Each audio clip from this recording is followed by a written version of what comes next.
Before you drift off tonight, settle in, because hidden in the closing months of the Civil War is a detail almost nobody knows. Something happened between Sherman's Atlanta campaign and Lee's surrender at Appomattox that rarely makes it into the history books. I'll reveal this forgotten piece of the story later in tonight's episode, so stay with me as we wind our way through the war's final, fateful year. We'll move slowly and quietly from the chaos of Atlanta through Sherman's relentless march to the sea, all the way to that quiet April morning when Lee surrendered to Grant.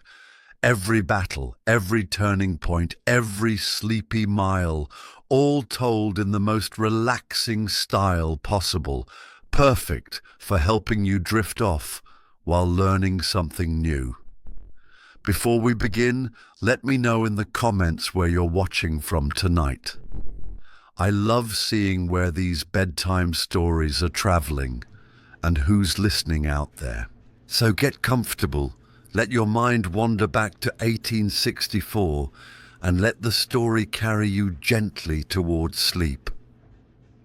By late June 1864, Major General William T. Sherman's Union forces, comprising the Army of the Cumberland, Major General George H. Thomas, the Army of the Tennessee, Major General James B. McPherson, and the Army of the Ohio, Major General John M. Schofield, were deep into Georgia as part of the Atlanta campaign. Sherman's objective was the capture of Atlanta, a vital Confederate industrial center and railroad hub. Opposing him was General Joseph E. Johnston's Confederate Army of Tennessee. Throughout May and early June, Sherman had employed a series of skillful flanking maneuvers, repeatedly forcing Johnston to abandon strong defensive positions and fall back southward towards Atlanta. Johnston, a master of defensive warfare, conducted a skillful delaying action, hoping to lure Sherman into a costly frontal assault or to find an opportunity to strike a vulnerable portion of the Union Army. As June progressed, heavy rains turned the roads into quagmires, slowing Sherman's advance and making flanking movements more difficult. By mid-June, Johnston had established a formidable defensive line anchored on Kennesaw Mountain, a dominant twin-peaked elevation, Big Kennesaw and Little Kennesaw, near Marietta, Georgia, about 20 miles northwest of Atlanta. The Confederate line extended for several miles along a series of ridges and hills, incorporating strong earthworks, abatis, and well-placed artillery. Johnston's position was exceptionally strong, commanding the surrounding terrain and the Western and Atlantic Railroad, Sherman's primary supply line. Sherman, frustrated by the slow pace of his advance and perhaps impatient with Johnston's continued retreats and also concerned about the security of his extended supply line, decided to depart from his usual strategy of maneuver. He believed that Johnston's line was stretched thin and that a determined frontal assault could break through, potentially shattering the Confederate Army. He planned a major attack for June 27, 1864. Sherman's plan called for a two-pronged assault. Major General McPherson's Army of the Tennessee was to demonstrate against the southern end of Kennesaw Mountain and then launch an attack against the Confederate right flank near Pigeon Hill and Cheatham Hill, part of a long ridge extending south from Little Kennesaw. Simultaneously, Major General Thomas's Army of the Cumberland was to assault the Confederate center, targeting a salient in the Confederate line held by Lieutenant General William J. Hardee's corps, particularly the divisions of Major Generals Benjamin F. Cheatham and Patrick R. Cleburne. Major General Schofield's Army of the Ohio, on the Union right, was to make a feint further south to distract Confederate attention. The Union soldiers who were to make the assault faced a daunting task. The Confederates were strongly entrenched on high ground with clear fields of fire. The terrain was rugged, wooded, and difficult to traverse. Nevertheless, on the morning of June 27th, under a hot Georgia sun, the Union attacks began. McPherson's assault on the Confederate right, primarily by Major General John A. Logan's 15th Corps, made some initial progress, capturing some outlying Confederate rifle pits. However, as they advanced up the steep slopes of Pigeon Hill and Cheatham Hill, they encountered a withering fire from Lieutenant General Leonidas Polk's corps. Polk himself had been killed by Union artillery fire on Pine Mountain on June 14th, and his corps was temporarily commanded by Major General William W. Loring, then by Major General Alexander P. Stewart. The Union attackers, struggling through dense thickets and over rocky ground, were unable to break the main Confederate line and were repulsed with heavy casualties. The main Union assault, delivered by Thomas's Army of the Cumberland against the Confederate center, proved even more disastrous. Two divisions, one under Brigadier General Jefferson C. Davis, 14th Corps, and another under Brigadier General John Newton, 4th Corps, advanced across open fields towards the entrenched positions of Cheatham's and Cleburne's divisions. They were met by a devastating hail of rifle and artillery fire from the well-protected Confederates. The Union soldiers displayed incredible bravery, pressing forward despite horrific losses. Some units managed to reach the Confederate parapets but were unable to break through. The fighting was particularly intense at a salient in Cleburne's line that became known as the Dead Angle. Here, Union and Confederate soldiers fought at point-blank range, with men being shot down in droves. Colonel Daniel McCook Jr.'s brigade of Davis's division and Colonel Charles G. Harker's brigade of Newton's division suffered especially heavy casualties in their futile attempts to storm the Confederate works. Both McCook and Harker were mortally wounded. The Confederate defenders, fighting from behind strong earthworks, had a significant advantage. They were able to inflict terrible punishment on the advancing Union lines while suffering relatively few casualties themselves. The heat, the difficult terrain, and the intensity of the Confederate fire combined to make the Union assaults a bloody failure. By midday, it was clear that Sherman's frontal assaults had failed. The Union troops had been repulsed at all points with staggering losses. Sherman, realizing the futility of further attacks against such strong positions, ordered his men to entrench where they were and called off the assaults. The Battle of Kennesaw Mountain was a clear and costly tactical defeat for the Union. Sherman's army suffered approximately 3,000 casualties, killed, wounded and missing, in a few hours of fighting. Confederate losses were significantly lighter, estimated at around 1,000. Sherman himself later admitted, "I failed in the direct attack." The battle demonstrated the folly of frontal assaults against well-entrenched positions in the era of rifled musketry, a lesson that was being learned repeatedly and tragically throughout the Civil War. Johnston's defensive strategy had, for once, lured Sherman into a costly mistake. However, despite the tactical repulse at Kennesaw Mountain, the strategic situation did not change dramatically. Sherman's army, though bloodied, remained a formidable force, and Johnston's army, while it had successfully defended its position, was still outnumbered and pinned down. Sherman, realizing his error, quickly reverted to his preferred strategy of maneuver.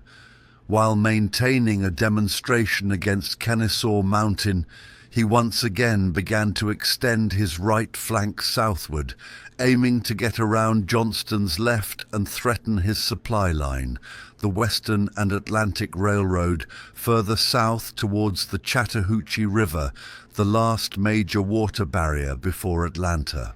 Johnston, seeing his flank threatened once again, was forced to abandon his strong Kennesaw Mountain line on the night of July 2nd to 3rd and retreat further south, first to a prepared line at Smyrna and then across the Chattahoochee River into the direct defenses of Atlanta. While Kennesaw Mountain was a tactical victory for Johnston, it did not halt Sherman's relentless advance on Atlanta. The Battle of Kennesaw Mountain was a sobering experience for Sherman and the Union Army. It highlighted the strength of Confederate field fortifications and the determination of Johnston's soldiers. It also underscored the challenges of campaigning in the rugged terrain of northern Georgia. For Johnston, the battle was a successful defensive engagement, but it was not enough to save Atlanta. His strategy of trading space for time, while skillfully executed, was ultimately unsustainable against Sherman's larger and better supplied army. Soon after retreating to the outskirts of Atlanta, Johnston, whose defensive strategy was deemed too passive by Confederate President Jefferson Davis, would be relieved of command and replaced by the more aggressive General John Bell Hood, a decision that would lead to a series of bloody and ultimately disastrous Confederate attacks around Atlanta. Kennesaw Mountain stands as a prominent landmark and a reminder of one of the bloodiest engagements of the Atlanta campaign. It was a testament to the courage of the soldiers who fought there and a stark illustration of the brutal realities of Civil War combat when attacking fortified lines. By mid-July 1864, Major General William T. Sherman's Union armies had fought their way to the outskirts of Atlanta, a critical Confederate industrial center and railroad hub. The previous Confederate commander, General Joseph E. Johnston, had conducted a skillful, though ultimately unsuccessful, defensive campaign, trading space for time and avoiding a decisive engagement. However, Confederate President Jefferson Davis, frustrated with Johnston's constant retreats and his failure to halt Sherman's advance, relieved Johnston of command on July 17th and replaced him with General John Bell Hood. Hood was a much younger and more aggressive commander than Johnston, known for his bravery and offensive mindset. He had lost the use of an arm at Gettysburg and a leg at Chickamauga. Davis hoped that Hood would take the fight to Sherman and save Atlanta. Hood, true to his reputation, immediately planned a series of attacks against Sherman's approaching forces. Sherman's armies were converging on Atlanta from the north and east. Major General George H. Thomas's Army of the Cumberland was advancing from the north, while Major General James B. McPherson's Army of the Tennessee was moving eastward, aiming to cut the Georgia Railroad, which connected Atlanta to Augusta and the Eastern Confederacy. Major General John M. Schofield's small Army of the Ohio was positioned between Thomas and McPherson. Hood's first offensive move was the Battle of Peachtree Creek on July 20th, 1864. He launched an attack against Thomas's Army of the Cumberland as it crossed Peachtree Creek, north of Atlanta. Though the Confederates attacked with determination, the assault was poorly coordinated and ultimately repulsed with heavy Confederate casualties. Thomas's men held their ground, and Hood's first attempt to halt Sherman's advance failed. Undeterred, Hood quickly devised a new and more audacious plan. He learned that McPherson's Army of the Tennessee, on Sherman's left, eastern flank, was somewhat exposed and advancing rapidly towards the Georgia Railroad east of Atlanta. Hood decided to launch a surprise flank attack against McPherson, similar to Stonewall Jackson's famous maneuver at Chancellorsville. His plan was to use Lieutenant General William J. Hardee's corps to make a long, concealed night march around McPherson's left flank and rear, while Major General Benjamin F. Cheatham's corps, formerly Hood's own, would attack McPherson's front. Major General Gustavus W. Smith's Georgia militia would hold the Atlanta defenses. On the night of July 21st to 22nd, Hardee's corps, numbering about 18,000 men, embarked on its arduous 15-mile flanking march.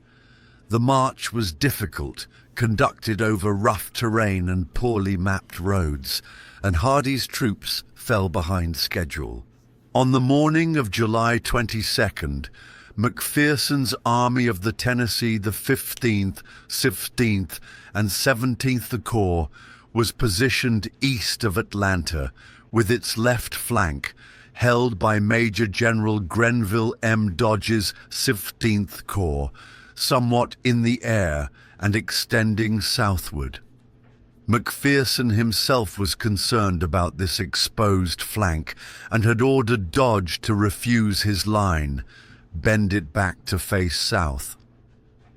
Around noon on July 22nd, Hardee's Confederates, having finally reached their attack position, though not as far in McPherson's rear as Hood had intended, launched their assault.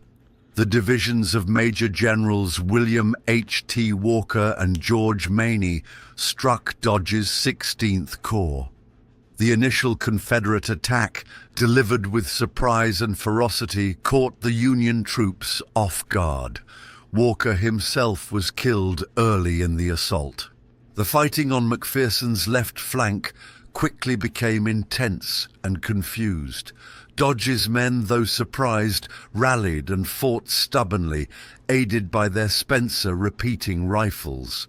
The terrain, characterized by dense woods and steep hills, broke up the Confederate formations and made coordinated attacks difficult. Major General James B. McPherson, the young and highly regarded commander of the Army of the Tennessee and a close friend of Sherman, heard the sound of fighting on his left rear and rode forward to investigate. He inadvertently rode into a gap between Union units and encountered a line of Confederate skirmishers from Cleburne's division. When he refused their demand to surrender and attempted to escape, he was shot from his horse and killed instantly. McPherson's death at the age of 35 was a severe blow to the Union Army and a personal loss for Sherman, who reportedly wept when he heard the news. Command of the Army of the Tennessee temporarily devolved upon Major General John A. Logan of the 15th Corps. Despite the initial success of Hardee's flank attack and the shock of McPherson's death, the Union line did not completely collapse. The 16th Corps, though hard-pressed, managed to bend back its flank and hold its ground.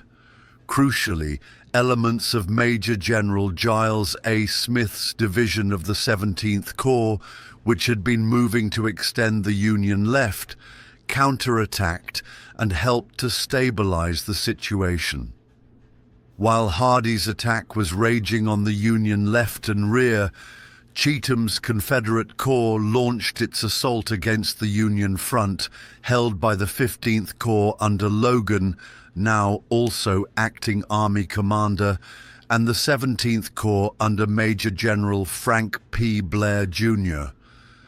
This attack was directed against a salient in the Union line along the Georgia Railroad, near a prominent hill that would become known as Bald Hill, or Leggett's Hill, after Brigadier General Mortimer D. Leggett, whose division defended it. The fighting for Bald Hill was some of the most desperate and bloody of the battle. Confederate troops, including Cleburne's renowned division, which had been shifted from Hardee's command to support Cheatham, launched repeated assaults against the entrenched Union position. The Union defenders, particularly Leggett's division, fought with incredible tenacity, repulsing attack after attack. Control of Bald Hill swayed back and forth, but the Union troops ultimately held this key position. The Battle of Atlanta raged throughout the afternoon of July 22nd. Logan, thrust into Army command at a critical moment, performed capably, rallying his troops and directing reinforcements. Sherman, though deeply affected by McPherson's death, remained focused on the battle, ordering Schofield's Army of the Ohio to shift eastward to support Logan and prevent a Confederate breakthrough. One of the most dramatic moments of the battle occurred when Confederate troops under Major General Carter L. Stevenson, part of Cheatham's command, broke through a gap in the Union line near the Troop Hurt House, capturing DeGresse's Union battery of 20-pounder Parrott rifles. However, a determined Union counterattack, personally led by Logan and supported by artillery, managed to recapture the guns and seal the breach. By late afternoon, the Confederate assaults had largely spent their force. Hardee's flank attack, though initially successful, had failed to achieve a decisive breakthrough due to the difficult terrain, the stubborn Union resistance, and a lack of coordination. Cheatham's frontal assaults against Bald Hill had been bloodily repulsed. Hood's gamble had failed to destroy McPherson's army or drive Sherman away from Atlanta. As darkness fell, the fighting died down. The Battle of Atlanta was over. It had been a fierce and costly engagement for both sides. Union casualties numbered around 3,722, killed, wounded, and missing, the most significant loss being General McPherson. Confederate losses were much heavier, estimated at around 5,500 to 8,000. Exact figures are debated, but Hood officially reported 5,500. Hood's aggressive tactics had resulted in severe casualties that his already outnumbered army could ill afford. Though the Confederates had been repulsed, the Battle of Atlanta was not a decisive Union victory in the sense of destroying Hood's army. Hood's forces remained intact and still occupied the formidable defenses of Atlanta. However, the battle had several important consequences. It further demonstrated Hood's aggressive but often reckless style of command, which, while initially welcomed by some in the Confederacy, was proving costly in terms of manpower. It also solidified Sherman's resolve to capture Atlanta, no matter the cost. The death of McPherson was a significant blow to the Union High Command, but Logan's competent handling of the Army of the Tennessee during the crisis ensured that the Union effort did not falter. Sherman would later appoint Major General Oliver O. Howard to permanent command of the Army of the Tennessee, a decision that angered Logan. Following the Battle of Atlanta, Sherman continued his efforts to encircle the city and cut its remaining supply lines. He shifted his forces westward, leading to further engagements such as the Battle of Ezra Church, July 28th, where Hood again launched a costly and unsuccessful assault, and the Battle of Jonesboro, August 31st, September 1st, which finally severed Atlanta's last rail link. The Battle of Atlanta, fought on July 22nd, was a key engagement in the larger Atlanta campaign. It was a bloody and hard-fought affair that showcased the determination of soldiers on both sides. While Hood's audacious plan had failed to achieve its objectives, the battle, along with the subsequent engagements around the city, highlighted the strategic importance of Atlanta and the desperate struggle for its control. The fall of Atlanta, which occurred on September 2, 1864, would be a major turning point in the Civil War, significantly boosting Northern morale and contributing to President Lincoln's re-election in November. The fires that would later consume parts of Atlanta as Sherman prepared for his march to the sea had their roots in the desperate summer battles fought for control of this vital southern city. By the summer of 1864, the Union blockade of Confederate ports was tightening its grip on the southern economy. One of the last major Confederate ports still open on the Gulf of Mexico was Mobile, Alabama. Mobile Bay was a vital harbor for blockade runners bringing in essential supplies, and was also a potential base for Confederate commerce raiders. Its capture would be a significant blow to the Confederacy and would further isolate the Trans-Mississippi region. The primary defenses of Mobile Bay were two formidable masonry forts: Fort Morgan, located on a spit of land at the eastern entrance to the bay, and Fort Gaines, situated on Dauphin Island to the west. These forts mounted numerous heavy cannons and controlled the main ship channel into the bay. Additionally, the Confederates had laid a triple line of torpedoes, naval mines, across the main channel, leaving only a narrow, supposedly unmined passage close to Fort Morgan. Inside the bay, a small Confederate naval squadron under Admiral Franklin Buchanan, the former commander of the CSS Virginia at Hampton Roads, offered further resistance. Buchanan's flagship was the powerful casemated ironclad CSS Tennessee, accompanied by three smaller, less formidable wooden gunboats: CSS Selma, CSS Gaines, and CSS Morgan. The Union naval expedition to capture Mobile Bay was entrusted to Rear Admiral David Glasgow Farragut, the hero of New Orleans. Farragut, despite his age, 63, and the risks involved, was determined to lead his fleet into the bay and neutralize the Confederate defenses. His fleet consisted of 18 warships, 4 ironclad monitors, USS Tecumseh, Manhattan, Winnebago, and Chickasaw, and 14 wooden steam sloops and gunboats, including his flagship, the USS Hartford. Accompanying the naval force was a contingent of Union Army troops under Major General Gordon Granger, tasked with capturing Fort Gaines and Fort Morgan once the fleet had entered the bay. Farragut's plan was audacious.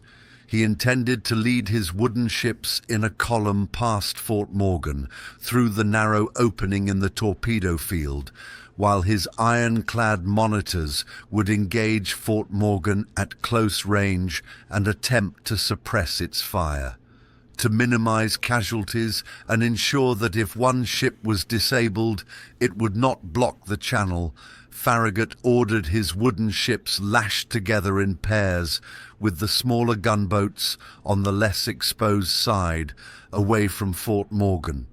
He also famously ordered his own flagship, the Hartford, to be second in line, behind the USS Brooklyn, as the Brooklyn was equipped with a device for clearing torpedoes. In the pre-dawn darkness of August 5, 1864, Farragut's fleet began its advance into Mobile Bay. The 4 Union ironclad monitors, led by the USS Tecumseh under Commander Tunis A.M. Craven, steamed in a separate column to the starboard right of the wooden ships directly towards Fort Morgan. The 14 wooden warships, lashed in pairs, followed. As the Union fleet approached, Fort Morgan opened a tremendous barrage of cannon fire. The Confederate gunners, well protected within the fort's thick brick walls, poured a heavy and accurate fire into the advancing Union vessels. The Union ships responded with their own broadsides, and a furious artillery duel erupted. Tragedy struck early in the engagement.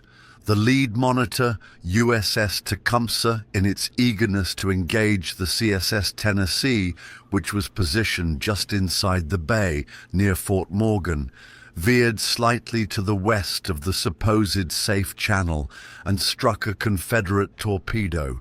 The explosion was devastating, and the Tecumseh sank almost instantly, taking Commander Craven and most of its crew, 94 out of 114 men, down with it. This disaster, occurring at the head of the Union line, threatened to throw the entire attack into confusion.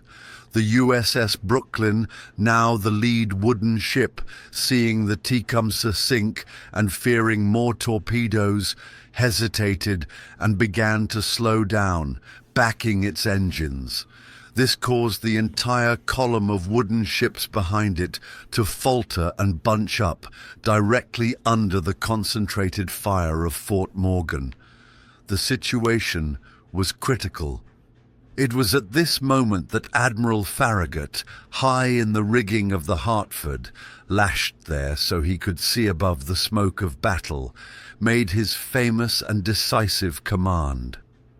When informed that the Brooklyn had stopped due to torpedoes ahead, Farragut reportedly exclaimed, "Damn the torpedoes! 4 bells! Captain Drayton, go ahead! Duet! Full speed!" The exact wording is debated, but the sentiment and order are clear.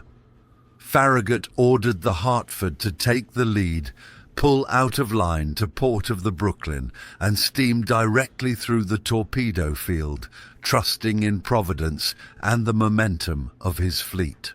The Hartford and the ships following it passed perilously close to the Confederate torpedoes.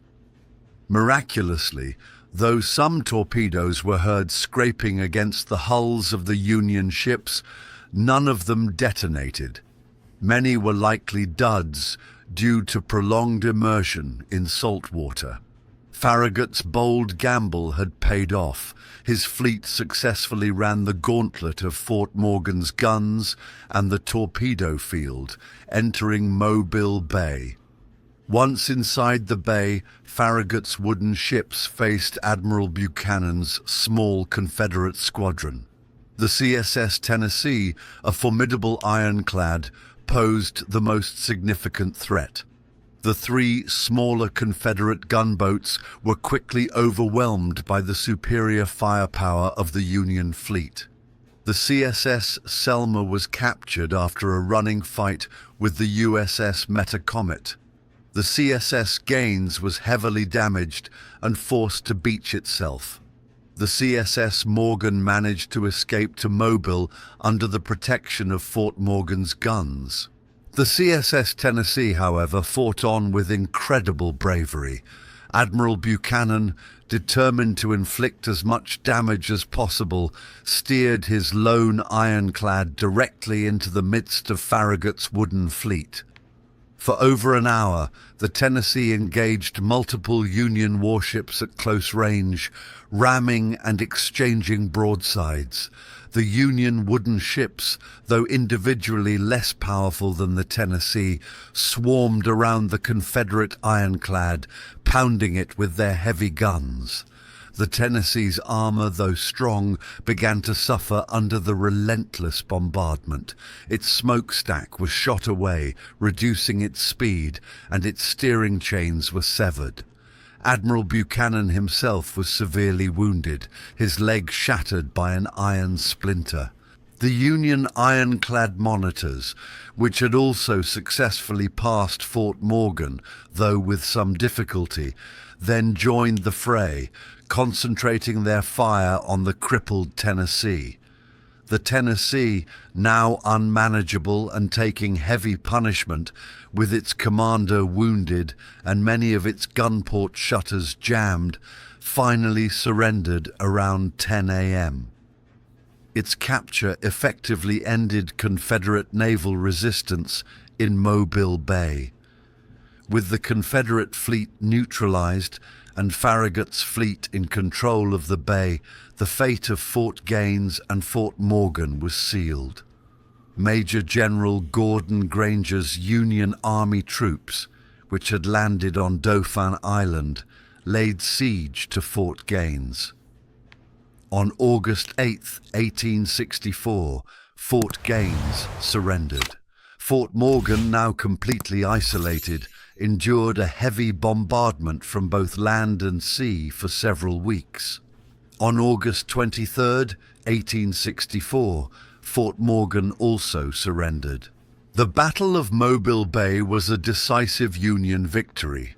Farragut's fleet had successfully overcome formidable Confederate defenses, captured a powerful enemy ironclad, and sealed off one of the Confederacy's last remaining major ports on the Gulf Coast.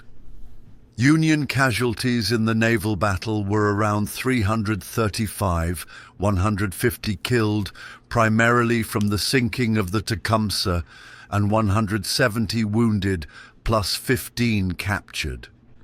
Confederate naval casualties were light, around 12 killed and 20 wounded, with the rest of the crews of the Tennessee and Selma captured.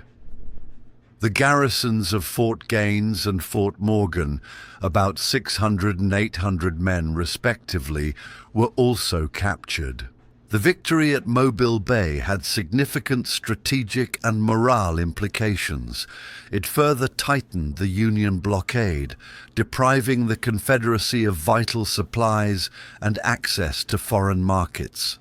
It also boosted Northern morale at a time when the war seemed to be dragging on endlessly, and public support for President Lincoln's administration was wavering, especially with the upcoming presidential election in November. Farragut's daring leadership and his famous "Damn the torpedoes" exclamation became legendary, symbolizing the Union's determination to win the war. The battle once again highlighted the importance of naval power in the Civil War, particularly the ability of steam-powered warships and ironclads to overcome traditional fixed fortifications. It also showcased Farragut's exceptional skill as a naval commander. His meticulous planning, his bold execution, and his inspirational leadership under fire. While the city of Mobile itself would not fall to Union forces until April 1865, after a separate land campaign, the Battle of Mobile Bay effectively closed the port and secured Union control of the bay's entrance. It was a critical step in the Union's strategy of strangling the Confederacy and a significant contribution to the eventual Union victory in the war. The echoes of Farragut's defiant cry and the thunder of cannons in Mobile Bay resonated throughout the nation, signaling another major triumph for the Union cause. By the late summer and early autumn of 1864, the Shenandoah Valley of Virginia had once again become a critical theater of operations. The valley, known as the breadbasket of the Confederacy, was a vital source of agricultural supplies for General Robert E. Lee's Army of Northern Virginia, which was then besieged at Petersburg.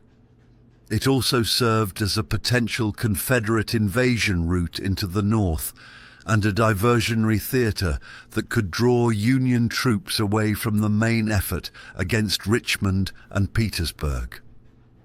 Earlier in the summer, Confederate Lieutenant General Jubal A. Early had led a daring raid through the Shenandoah Valley, across the Potomac River into Maryland, and to the very outskirts of Washington, D.C., Battle of Fort Stevens, July 1864. Though Early's raid was ultimately repulsed, it caused considerable alarm in the North and highlighted the strategic importance of controlling the valley. In response, Lieutenant General Ulysses S. Grant appointed Major General Philip H. Sheridan, a young, aggressive, and highly successful cavalry commander, to lead a newly consolidated Union force, the Army of the Shenandoah. Sheridan's mission was twofold: to destroy Early's Confederate army in the valley and to lay waste to the valley's agricultural resources, denying them to the Confederacy. This latter part of his mission would become known as the Burning. Sheridan's army numbered around 40,000 men, significantly outnumbering Early's depleted force of about 12,000 to 15,000. For several weeks in August and early September, Sheridan and Early engaged in a campaign of maneuver in the lower Shenandoah Valley, with Sheridan initially acting cautiously, wary of Early's reputation and concerned about his own supply lines. However, Grant urged Sheridan to take a more aggressive stance. By mid-September, Sheridan learned that Early had dispersed his forces, sending Major General Joseph B. Kershaw's infantry division and Major General Fitzhugh Lee's cavalry division eastward to rejoin Robert E. Lee near Richmond, though Kershaw was soon recalled by Early. Believing Early's remaining force to be significantly weakened and vulnerable, Sheridan decided to strike. His objective was Winchester, Virginia, a strategically important town that had changed hands numerous times during the war. On September 19, 1864, Sheridan launched his offensive, advancing eastward towards Winchester. Early, caught somewhat by surprise by Sheridan's rapid advance, hastily concentrated his remaining divisions under Major Generals John B. Gordon, Stephen Dodson Ramseur, and Robert E. Rhodes, along with cavalry under Brigadier General Lunsford L. Lomax and others, to defend the approaches to the town. The main Confederate defensive line was established east of Winchester along Opequon Creek, pronounced Opequon.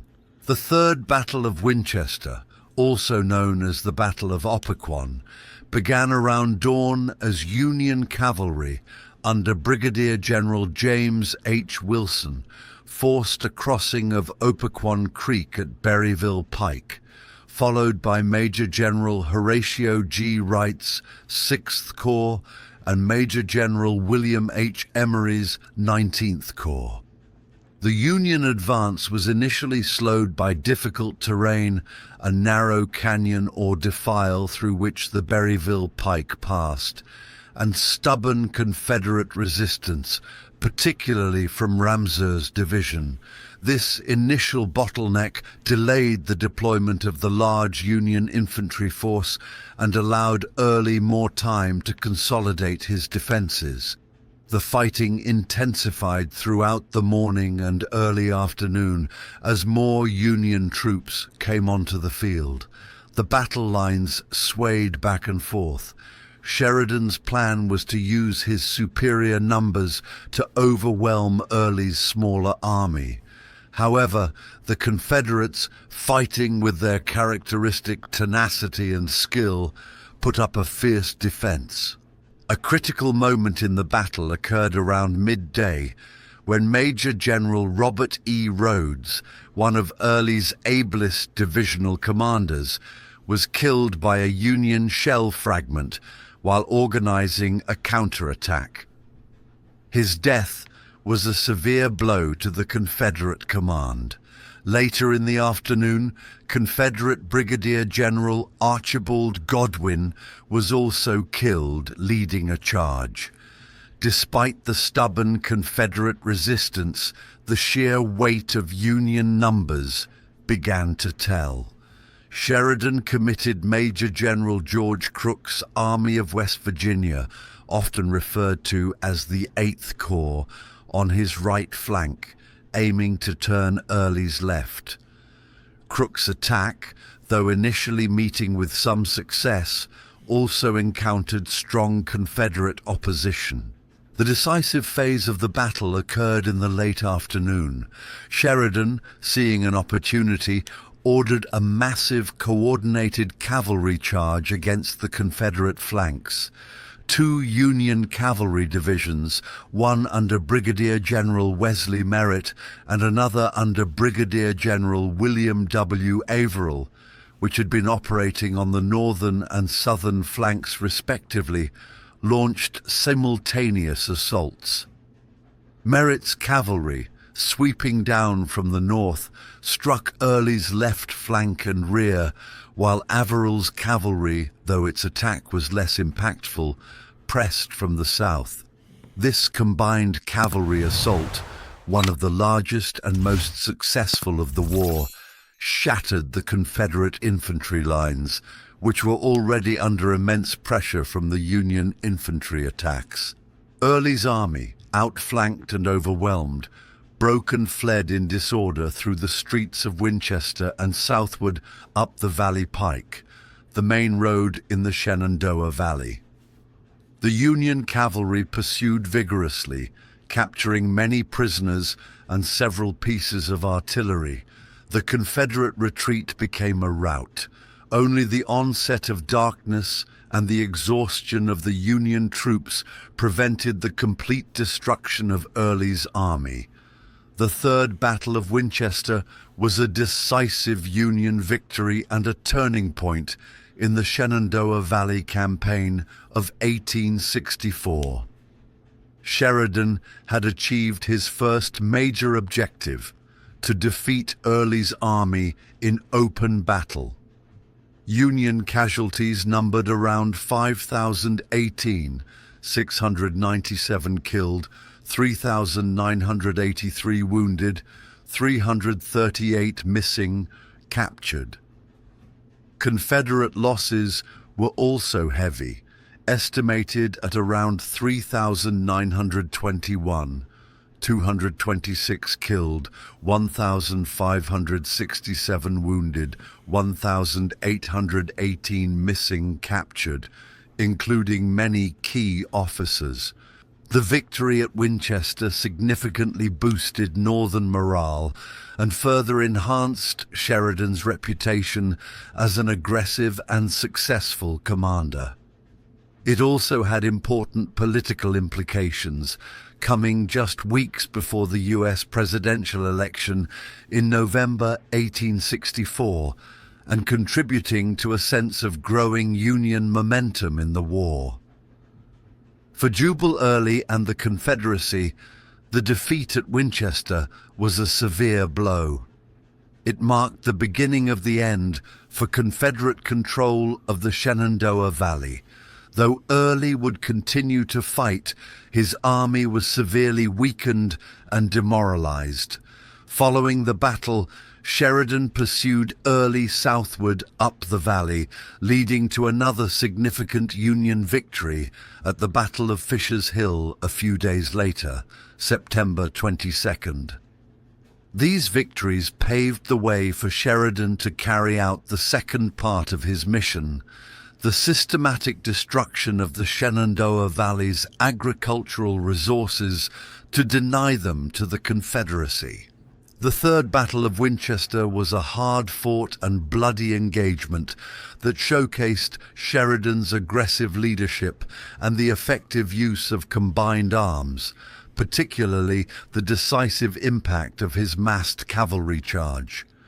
It was a critical step in securing the Shenandoah Valley for the Union and further tightening the noose around Lee's besieged army at Petersburg. The gateway to the Confederacy in the valley had been slammed shut. The Shenandoah Valley, a verdant and fertile corridor, had for years served as an avenue of invasion for Confederate forces and a vital breadbasket for the armies of the South. By the late summer of 1864, however, the strategic importance of the valley was to be irrevocably altered. Lieutenant General Ulysses S. Grant, commanding all Union armies, recognized the necessity of neutralizing this critical region. To achieve this, he appointed Major General Philip Sheridan, an aggressive and determined cavalryman, to lead the newly consolidated Army of the Shenandoah. Sheridan's orders were clear: drive out the Confederate forces under Lieutenant General Jubal A. Early, and lay waste to the valley's agricultural infrastructure, rendering it incapable of sustaining further Confederate war efforts. The campaign that unfolded would be swift and brutal, culminating in a series of decisive Union victories, one of the most significant being the Battle of Fisher's Hill. Jubal Early, a battle-hardened and often irascible commander, had led his undersized but spirited Army of the Valley on a daring raid earlier that summer, threatening Washington, D.C. itself before being compelled to withdraw. Though his raid had caused considerable alarm in the North, Early's primary mission was to divert Union resources from the siege of Petersburg and Richmond. As Sheridan's forces gathered strength, Early found himself increasingly on the defensive. Following a stinging defeat at the Third Battle of Winchester on September 19, 1864, Early was forced to retreat southward, seeking a position where his depleted ranks could make a stand. He chose Fisher's Hill, a formidable natural defensive line located just south of Strasburg, Virginia. Fisher's Hill presented a daunting obstacle to any attacking force. The hill itself was a high, steep bluff, its western flank anchored by Little North Mountain and its eastern end protected by the North Fork of the Shenandoah River. The position stretched for approximately 4 miles, a seemingly impregnable line that had earned it the moniker Gibraltar of the Shenandoah. Early's engineers had further strengthened the position with entrenchments and artillery emplacements.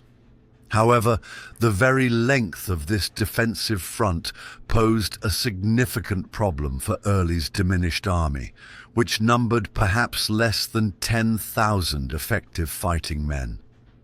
Spreading his troops thinly across such an expanse invited the risk of a concentrated Union assault breaking through at a vulnerable point. Sheridan, buoyed by his recent success at Winchester, pursued Early relentlessly. His Army of the Shenandoah, numbering over 30,000 men, possessed a significant numerical advantage. Arriving in front of Fisher's Hill on September 20th, Sheridan immediately recognized the strength of the Confederate position, but also its inherent weakness, its overextended nature. A frontal assault would be costly and likely futile. Instead, Sheridan, along with his trusted subordinates, began to devise a plan that exploited Early's dilemma. The memory of Stonewall Jackson's famed flank attack at Chancellorsville, not far from this very theater of operations, likely loomed large in the minds of both Union and Confederate commanders. The Confederate deployment at Fisher's Hill reflected Early's attempt to cover the extensive ground. Major General Gabriel C. Wharton's division held the far right, near the Shenandoah River, Major General John B. Gordon's division was positioned in the center. Major General Stephen Dodson Ramsey's division, arguably Early's best, occupied the left center. The crucial far left flank, extending towards the rugged slopes of Little North Mountain, was entrusted to Major General Lunsford L. Lomax's dismounted cavalry. This was the weakest point in Early's line, manned by cavalrymen who were not as accustomed to fighting as infantry in entrenched positions and whose sector was particularly difficult to reinforce quickly due to the terrain. Early hoped that the rough terrain of Little North Mountain would itself deter a major Union advance. Sheridan's plan, finalized on September 21st, was a classic example of maneuver warfare. While the 6th Corps under Major General Horatio G. Wright and the 19th Corps under Major General William H. Emory were to demonstrate and apply pressure against the Confederate center and right, the main effort would come from Major General George Crook's 8th Corps, often referred to as the Army of West Virginia. Crook's orders were to undertake a difficult and concealed march along the western base of Little North Mountain, ascend its slopes, and fall upon Early's unsuspecting left flank. This was a challenging assignment, requiring his troops to move through dense woods and over precipitous terrain, all while remaining undetected by Confederate skirmishers and pickets. The morning of September 22, 1864, dawned with an air of anticipation. Union artillery began a desultory bombardment of the Confederate lines, intended more to distract and pin down Early's men than to inflict significant damage. Throughout the day, elements of Wright's and Emory's corps made feint attacks and aggressive probes, keeping the Confederates occupied and reinforcing Early's belief that the main Union assault would come directly against his prepared defenses. Early remained vigilant, but his attention was primarily focused on the center of his line, where the Union activity seemed most pronounced. He was seemingly unaware of the storm gathering on his vulnerable left. Crook's flanking march was an arduous undertaking. The men of the 8th Corps, veterans of numerous mountain campaigns, struggled through the thick underbrush and scrambled over rocky outcrops. Secrecy was paramount. They moved with as much stealth as possible, officers cautioning their men against making unnecessary noise. The dense forest cover and the rugged terrain, while making the march difficult, also served to screen their movement from Confederate observation posts. Hour after hour they pushed onward, drawing ever closer to their objective, the exposed left flank of Early's army. Meanwhile, to further divert Confederate attention, Sheridan ordered Brigadier General James W. Forsyth's Cavalry Division to move up the Luray Valley, east of the Massanutten mountain range, with the aim of cutting off Early's potential line of retreat. However, Forsyth encountered Confederate cavalry under Brigadier General Williams C. Wickham at Overall, Virginia, and was held in check, preventing him from reaching the strategic town of New Market in Early's rear as planned. While this part of Sheridan's grand design did not achieve its immediate objective, the threat it posed may have contributed to Early's anxieties about his eastern flank. By late afternoon on September 22nd, Crook's men had successfully reached their jump-off positions on the wooded slopes of Little North Mountain, overlooking Lomax's thinly held trenches. The air was thick with tension as they formed their lines, checked their ammunition, and fixed bayonets. The success of Sheridan's entire plan rested on their shoulders. They had achieved complete surprise. Below them, the unsuspecting Confederate cavalrymen, many of them dismounted and ill-prepared for a sudden infantry assault from such an unexpected quarter, went about their duties, unaware of the imminent danger. At approximately 4 p.m., the signal was given. With a rousing cheer, Crook's divisions, led by Colonel Joseph Thoburn and Colonel Rutherford B. Hayes, a future U.S. president, surged out of the woods and descended upon Lomax's startled troopers. The Confederates, caught completely off guard, offered what resistance they could, but the sheer weight and ferocity of the Union onslaught were overwhelming. Lomax's men, many of whom were fighting without the benefit of substantial earthworks in this sector, were quickly outflanked and overrun. Their lines shattered, and they began to fall back in disarray, creating a gaping hole in Early's western flank. The collapse of Lomax's division was swift and catastrophic for the Confederate position. As Crook's men rolled up the Confederate flank, Ramseur's division, positioned to Lomax's right, found itself under enfilading fire and attacked from the front and flank simultaneously. Ramseur, a brave and capable commander, attempted to rally his men and shift his lines to meet the unexpected threat, but the momentum of the Union attack was too great. His division, despite putting up a more determined fight than Lomax's, was also forced to give way, its cohesion unraveling under the relentless pressure. Seeing the success of Crook's flank attack, Sheridan ordered a general assault along the entire front. The 6th and 19th Corps, which had been engaging the Confederate center and right with skirmishing and artillery fire, now advanced with renewed vigor.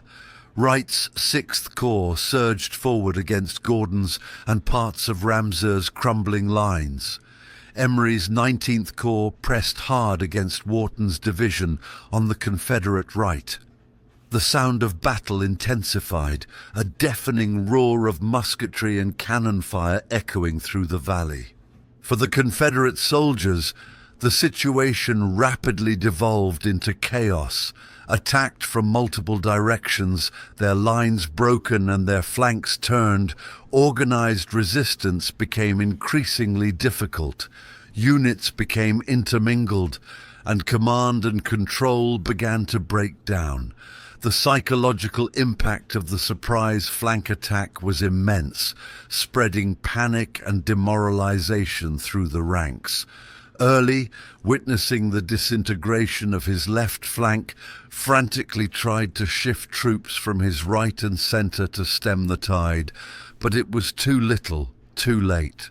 The Union breakthrough was too extensive, and Sheridan's forces were pouring through the breach. The Confederate retreat quickly turned into a rout. Soldiers streamed rearward, seeking safety from the pursuing Union infantry and cavalry. Artillery pieces that could not be limbered up and withdrawn in time were abandoned to the advancing Federals. The strong defensive position of Fisher's Hill, once deemed nearly impregnable, had been rendered untenable in a matter of hours by Sheridan's skillful planning and Crook's brilliant execution of the flank attack. The Gibraltar of the Shenandoah had crumbled. Sheridan's cavalry, under Brigadier General Alfred Talbot, was unleashed in pursuit of the fleeing Confederates. While the infantry had broken Early's lines, it was the cavalry's role to harass the retreat, capture prisoners, and seize abandoned equipment. However, the pursuit was not as vigorous or effective as Sheridan might have hoped. The terrain, growing darkness, and the exhaustion of the Union troops after a day of marching and fighting somewhat hampered their efforts. Nevertheless, they managed to capture a significant number of prisoners and several artillery pieces. By nightfall, The Battle of Fisher's Hill was over. It was a resounding Union victory. Confederate losses were substantial, particularly in terms of prisoners. While exact casualty figures vary, Early lost an estimated 1,200 to 1,400 men, the vast majority of whom were captured, along with at least 11 to 14 artillery pieces. Union casualties were comparatively light, around 500 killed and wounded. This disparity in losses underscored the decisiveness of the Union triumph and the thoroughness of the Confederate collapse. The immediate aftermath of Fisher's Hill saw Early's shattered army retreating further south up the Shenandoah Valley, demoralized and significantly weakened. Sheridan's forces followed, though not with the lightning speed that might have utterly destroyed Early's command.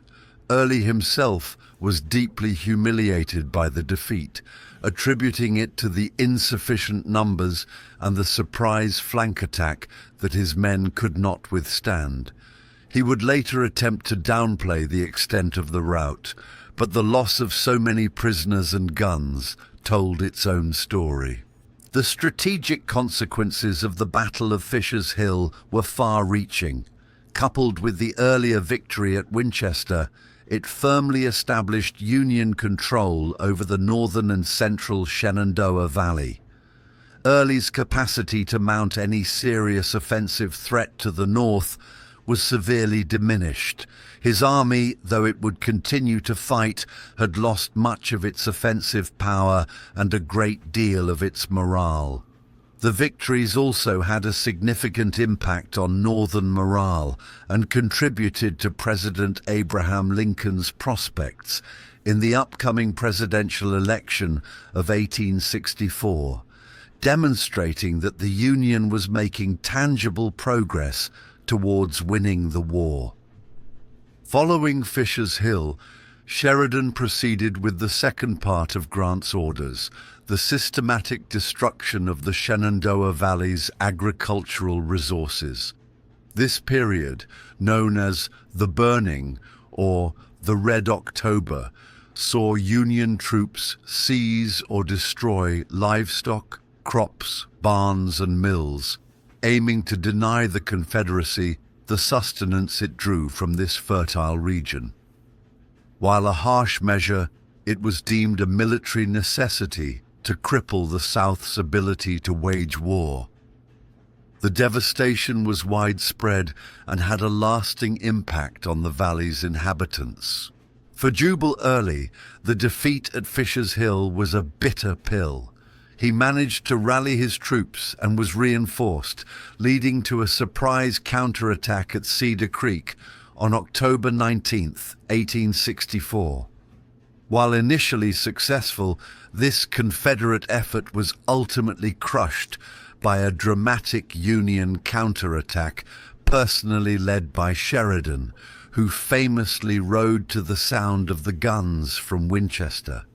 Cedar Creek effectively ended Early's career as an independent commander and marked the final major engagement in the Shenandoah Valley Campaign of 1864. The Battle of Fisher's Hill stands as a testament to Philip Sheridan's aggressive generalship and the effectiveness of well-executed flanking maneuvers. It highlighted the vulnerability of even the strongest defensive positions when faced with superior numbers and bold tactics.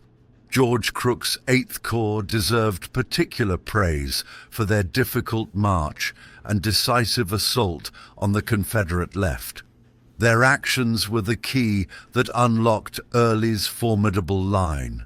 The battle also underscored the declining fortunes of the Confederacy in the late stages of the war, as manpower shortages and logistical challenges made it increasingly difficult to match the Union's growing strength and resources.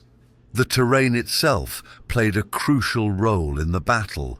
Fisher's Hill, with its steep slopes and commanding presence, initially offered a significant advantage to the Confederates. However, Little North Mountain, which Early hoped would secure his left, became the avenue for his undoing. The dense forests that clothed its sides, while posing a challenge to Crook's advance, ultimately provided the concealment necessary for the Union forces to achieve complete surprise. The Shenandoah River on the Confederate right and the generally rugged nature of the valley also channeled movements and influenced tactical decisions for both commanders. The psychological impact of Fisher's Hill on both armies was profound.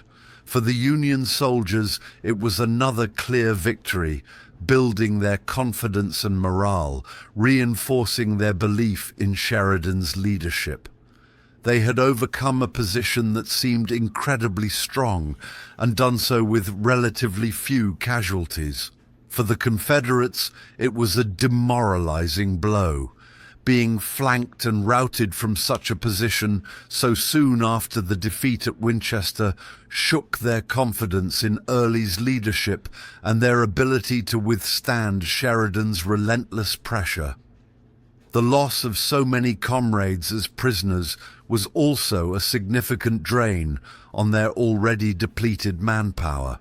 The battle also demonstrated the evolving nature of warfare in the Civil War.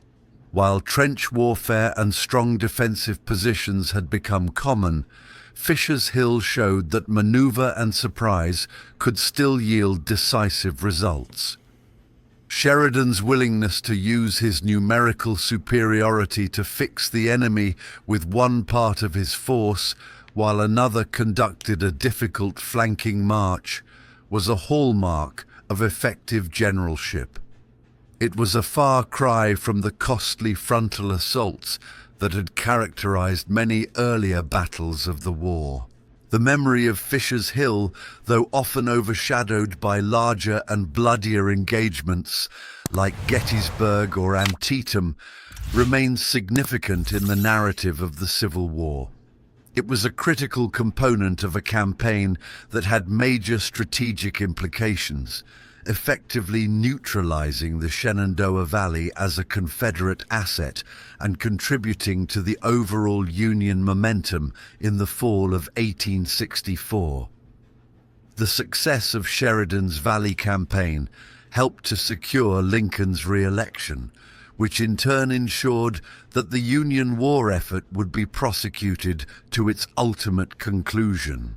For the soldiers who fought there, Fisher's Hill was a place of trial and, for some, their final resting place. The accounts of the battle speak of the arduous march of Crook's men, the shock of the surprise attack, the confusion of the Confederate collapse, and the elation of the Union victory. These individual experiences, woven together, form the tapestry of the battle, reminding us that wars are fought by ordinary individuals caught in extraordinary circumstances. The leadership on both sides was also a critical factor. Sheridan's audacity and his trust in subordinates like Crook were key to the Union's success. Early, while a tenacious fighter, was outmaneuvered and his army overwhelmed. His decision to stretch his smaller force along such an extensive line, while dictated by the terrain, proved to be a fatal error when faced with a commander like Sheridan, who was adept at exploiting such weaknesses.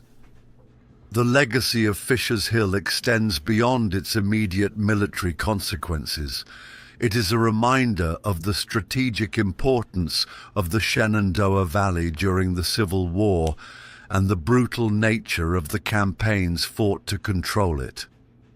The battlefield itself, though altered by time and development, still bears witness to the events of September 1864. Efforts to preserve and interpret the site allow future generations to understand the sacrifices made and the pivotal role this engagement played in the broader conflict. The story of Fisher's Hill is one of terrain, tactics, leadership, and the enduring human drama of war, a stark illustration of how a seemingly impregnable position could be undone by bold strategy and a determined, well-executed flank attack, forever marking its place in American military history. The echoes of the cannons and the shouts of the soldiers have long since faded, but the significance of what transpired there continues to resonate. The late summer of 1864 found the Shenandoah Valley, Virginia's verdant breadbasket, once again thrust onto the center stage of the American Civil War. For years, this fertile expanse had nourished Confederate armies and served as a covered avenue for incursions into the North. Lieutenant General Ulysses S. Grant, commanding all Union armies, was determined to neutralize this strategic threat. To accomplish this, he appointed a hard-driving, aggressive cavalryman, Major General Philip Henry Sheridan, to lead the newly constituted Army of the Shenandoah. Sheridan's orders were clear: drive out the Confederate forces under Lieutenant General Jubal A. Early and lay waste to the valley's resources, rendering it incapable of sustaining further Confederate war efforts. Jubal Early, a grizzled, profane, and often pugnacious commander, had led his undersized but resilient Army of the Valley on a daring raid that summer, reaching the very outskirts of Washington, D.C., before being compelled to withdraw. Though his army was outnumbered and increasingly ragged, Early was a resourceful and tenacious adversary.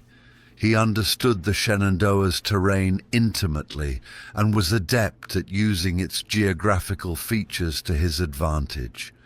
Following a stinging defeat at the Third Battle of Winchester on September 19, 1864, Early sought a strong defensive position to rest his battered troops and defy Sheridan's relentless pursuit. He found such a position at Fisher's Hill. Fisher's Hill, located just south of Strasburg, Virginia, presented a formidable natural fortress. The hill itself, a prominent eminence, ran across the valley from the Massanutten Mountain Massif on the east to Little North Mountain on the west, constricting the valley to a mere 4-mile width. Its northern face was steep and broken by ravines, while Tumbling Run, a small creek, flowed along its base, adding another obstacle for any attacking force. The Confederates had occupied and improved defenses here on previous occasions, and Early's engineers quickly set about strengthening the existing entrenchments. Earthworks and artillery emplacements were constructed to command the likely. The autumn of 1864 in the Shenandoah Valley was a season of dramatic reversals and desperate gambits. Following his significant victories at 3rd Winchester and Fisher's Hill in September, Union Major General Philip Sheridan had seemingly shattered Lieutenant General Jubal A. Early's Confederate Army of the Valley. Sheridan's forces then embarked on the Burning, a systematic destruction of the valley's agricultural resources designed to cripple the Confederacy's ability to sustain its armies. Believing Early's command to be effectively neutralized, Sheridan dispersed some of his forces and prepared to rejoin Lieutenant General Ulysses S. Grant's main Union army, besieging Petersburg. He even departed for a conference in Washington, D.C., leaving Major General Horatio G. Wright in temporary command of the Army of the Shenandoah, encamped along the north bank of Cedar Creek near Middletown, Virginia. Jubal Early, however, was a commander of stubborn resilience and considerable audacity. Though his army was battered, depleted, and poorly supplied, he was unwilling to concede the Shenandoah without one more desperate stroke. Reinforced by Major General Joseph B. Kershaw's division recalled from Richmond, Early's numbers swelled to around 21,000 men, still significantly outnumbered by the nearly 32,000 Union soldiers at Cedar Creek. From his vantage point on Fisher's Hill, which his army had reoccupied, Early and his chief cartographer, Jedediah Hotchkiss, meticulously scouted the Union positions. They observed that the Union left flank, held by Colonel Joseph Thoburn's division of Major General George Crook's 8th Corps, appeared vulnerable, with its pickets thinly stretched and its position somewhat isolated. Early devised a daring and complex plan for a surprise attack. His strategy hinged on a difficult night march to envelop both Union flanks simultaneously. Major General John B. Gordon, commanding a significant portion of Early's infantry, his own division, plus those of Ramseur and Pegram, was tasked with the most arduous part. A long, stealthy march along a narrow path at the base of Massanutten Mountain, crossing the North Fork of the Shenandoah River to strike the Union left rear. Kershaw's division, supported by Wharton's, would attack the Union left center frontally across Cedar Creek. Brigadier General Lunsford L. Lomax's cavalry was to create a diversion on the Union right near Cupp's Mill, while Brigadier General Thomas L. Ross's cavalry would move to seize the Valley Pike Bridge over Cedar Creek, cutting off the main Union line of retreat. The attack was slated for dawn on October 19th. The night march of Gordon's column was an incredible feat of endurance and stealth. His men, many barefoot and hungry, stumbled through the darkness, maintaining strict silence, their canteens and accoutrements muffled to prevent any sound that might alert the Union pickets. They successfully forded the river and, under cover of a dense morning fog, positioned themselves on the unsuspecting flank of Crook's 8th Corps. At approximately 5 a.m. on October 19th, the Confederate assault erupted with terrifying suddenness. Gordon's divisions slammed into Thoburn's sleeping camps, while Kershaw's men stormed across Cedar Creek. The Union 8th Corps, caught completely by surprise, dissolved into chaos. Tents were overrun, artillery pieces captured before they could fire a shot, and startled Union soldiers, many still half-dressed, fled in panic. Colonel Rutherford B. Hayes, commanding a brigade in Crook's Corps, fought bravely to rally his men but was wounded, and the entire corps was soon in full retreat. The 9th Corps, under Major General William H. Emory, positioned to the right of Crook, was the next to feel the Confederate onslaught. Though they offered more organized resistance, they too were eventually outflanked and forced to fall back, losing men and cannons. The initial success of Early's attack was stunning. His Confederates, fueled by desperation and the prospect of capturing much-needed supplies, surged forward, driving the Union forces back several miles. By mid-morning, 7 Union divisions had been routed, and Early's men were in possession of the Union camps, numerous artillery pieces, and a bounty of food and equipment. However, the very success of the Confederate attack began to sow the seeds of its undoing. Many of Early's famished and ill-equipped soldiers, upon reaching the captured Union camps, broke ranks to plunder the abundant supplies. This breakdown in discipline, often referred to as the great Virginia pawnbroker's shop, robbed the Confederate assault of its momentum at a critical juncture. Early himself, perhaps overconfident from the initial success or concerned about the disorganization of his own troops, failed to press the advantage with the necessary vigor. He paused the main Confederate advance around 10:30 a.m. to reorganize, a decision that would prove fatal. Meanwhile, the Union 6th Corps, commanded by Brigadier General George W. Getty, as Wright was exercising overall Army command, had managed to form a more coherent defensive line on a ridge north of Middletown. They stubbornly resisted repeated Confederate assaults, buying precious time for the shattered remnants of the 8th and 19th Corps to rally behind them. Their stand was crucial in preventing a complete Union collapse. Philip Sheridan, returning from Washington, had spent the night in Winchester, about 15 miles north of Cedar Creek. He was awakened by the distant rumble of artillery. Initially dismissing it as a reconnaissance in force, the sounds grew more intense, and soon retreating wagons and stragglers began to appear, bearing news of a disaster. Sheridan immediately mounted his famous black charger, Rienzi, later renamed Winchester, and began his legendary ride to the battlefield. Riding at a furious pace, Sheridan encountered streams of demoralized Union soldiers heading north.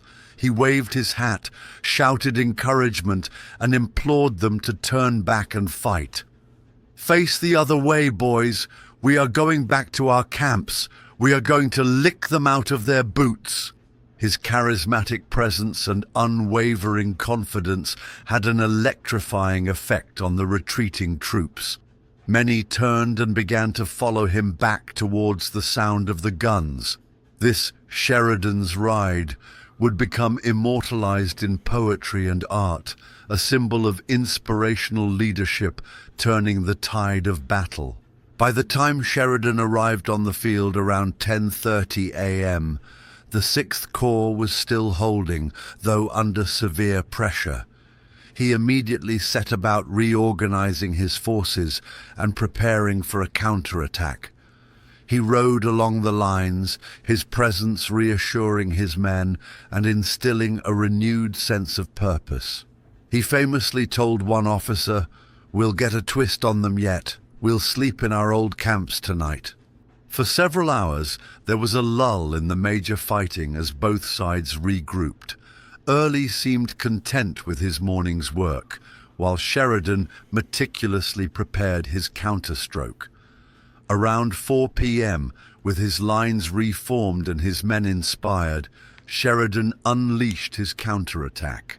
The Union infantry, with the revitalized 8th and 19th Corps on the flanks and the steadfast 6th Corps in the center, advanced with determination.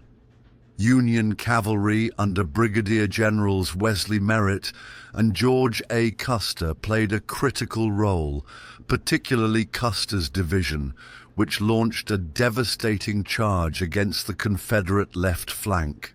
Early's Confederates, tired from their morning exertions, disorganized from looting and now facing a resurgent and numerically superior enemy, could not withstand the renewed Union onslaught. Their lines buckled and broke. What had been a stunning Confederate victory in the morning transformed into a catastrophic Confederate rout in the afternoon. The retreat quickly became a headlong flight. Union cavalry harried the fleeing Confederates relentlessly, capturing prisoners, artillery, and wagons.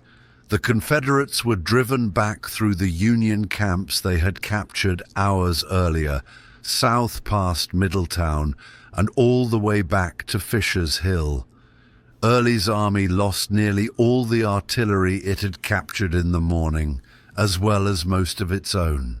The Union forces not only reclaimed their lost ground and equipment, but also inflicted crippling losses on the Confederates. Casualties at Cedar Creek were heavy on both sides, reflecting the ferocity of the fighting. The Union suffered 5,665 casualties, 644 killed, 3,430 wounded, 1,591 missing captured. The Confederates lost an estimated 2,910, 320 killed, 1,540 wounded, 1,050 missing captured. While the Union losses were numerically higher, the Confederacy could ill afford such casualties, especially the loss of so many veterans and the capture of so much equipment. The Battle of Cedar Creek effectively ended Confederate resistance in the Shenandoah Valley. Early's Army of the Valley was shattered as an effective fighting force. The victory, especially Sheridan's dramatic return and the subsequent turnaround, provided a tremendous morale boost to the North and further burnished Sheridan's reputation as one of the Union's most dynamic and successful generals. Coming just weeks before the presidential election, the news from Cedar Creek, coupled with Sherman's successes in Georgia, helped ensure Abraham Lincoln's re-election. For Jubal Early, Cedar Creek was the final devastating blow. His bold plan had come tantalizingly close to achieving a remarkable victory, but the combination of his troops' indiscipline, his own cautious pause, and Sheridan's inspirational leadership turned triumph into disaster. The Shenandoah Valley, for so long a vital artery for the Confederacy, was now firmly and irrevocably in Union hands. The Gibraltar of the Valley had not only been broken, but its defenders decisively routed, their last audacious gamble ending in ruin. The late autumn of 1864 witnessed one of the most desperate and tragic chapters of the American Civil War unfold in Tennessee. Lieutenant General John Bell Hood, commanding the Confederate Army of Tennessee, had embarked on an audacious campaign to reclaim the state, disrupt Major General William T. Sherman's supply lines, supporting his march through Georgia, and potentially carry the war into Kentucky and even Ohio. Hood, an aggressive and often reckless commander who had lost a leg at Chickamauga and the use of an arm at Gettysburg, was driven by a fierce determination to reverse the Confederacy's declining fortunes in the Western theater. His primary adversary was the Union Army of the Ohio, commanded by Major General John M. Schofield, who was tasked with delaying Hood's advance until Major General George H. Thomas could concentrate sufficient forces to defend Nashville. After a series of maneuvers and skirmishes, including a near disaster for the Union forces at Spring Hill on November 29th, where a Confederate opportunity to cut off and destroy a significant portion of Schofield's army was inexplicably missed, Schofield managed to extricate his troops and race them north towards the prepared defenses of Nashville. His rearguard, however, was forced to make a stand at the small town of Franklin, situated on the south bank of the Harpeth River.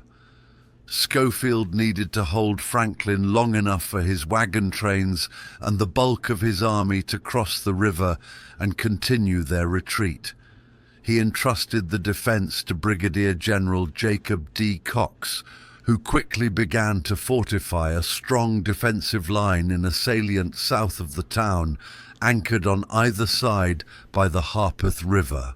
The Union defensive line at Franklin was formidable, consisting of a deep outer trench line with a secondary line behind it, reinforced by abatis and headlogs.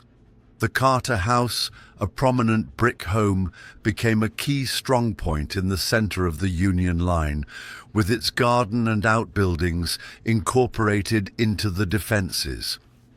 Artillery was strategically placed to cover the open fields across which the Confederates would have to advance. Schofield's force at Franklin numbered around 27,000 men, though not all were directly engaged in the main defensive line. Hood's Army of Tennessee, numbering approximately 27,000 effective troops, arrived before Franklin on the afternoon of November 30th. Hood was infuriated by the missed opportunity at Spring Hill, blaming his subordinates for what he perceived as a lack of aggressive spirit. Determined to crush Schofield before he could reach Nashville, and perhaps believing the Union forces were demoralized and vulnerable, Hood made the fateful decision to launch a frontal assault against the entrenched Union position. He dismissed the concerns of several of his veteran corps and division commanders, including Major Generals Benjamin F. Cheatham, Patrick R. Cleburne, and John C. Brown, who warned against the futility and immense cost of such an attack. Hood, strapped to his horse, was unyielding. Around 4 p.m., under a hazy late autumn sky, the Confederate assault began. Nearly 20,000 Confederate soldiers, arrayed in magnificent parade ground lines, advanced across 2 miles of open ground towards the Union works. It was a spectacle of grim determination and doomed bravery, reminiscent of Pickett's charge at Gettysburg. The Union artillery opened fire with devastating effect, tearing great gaps in the advancing Confederate ranks.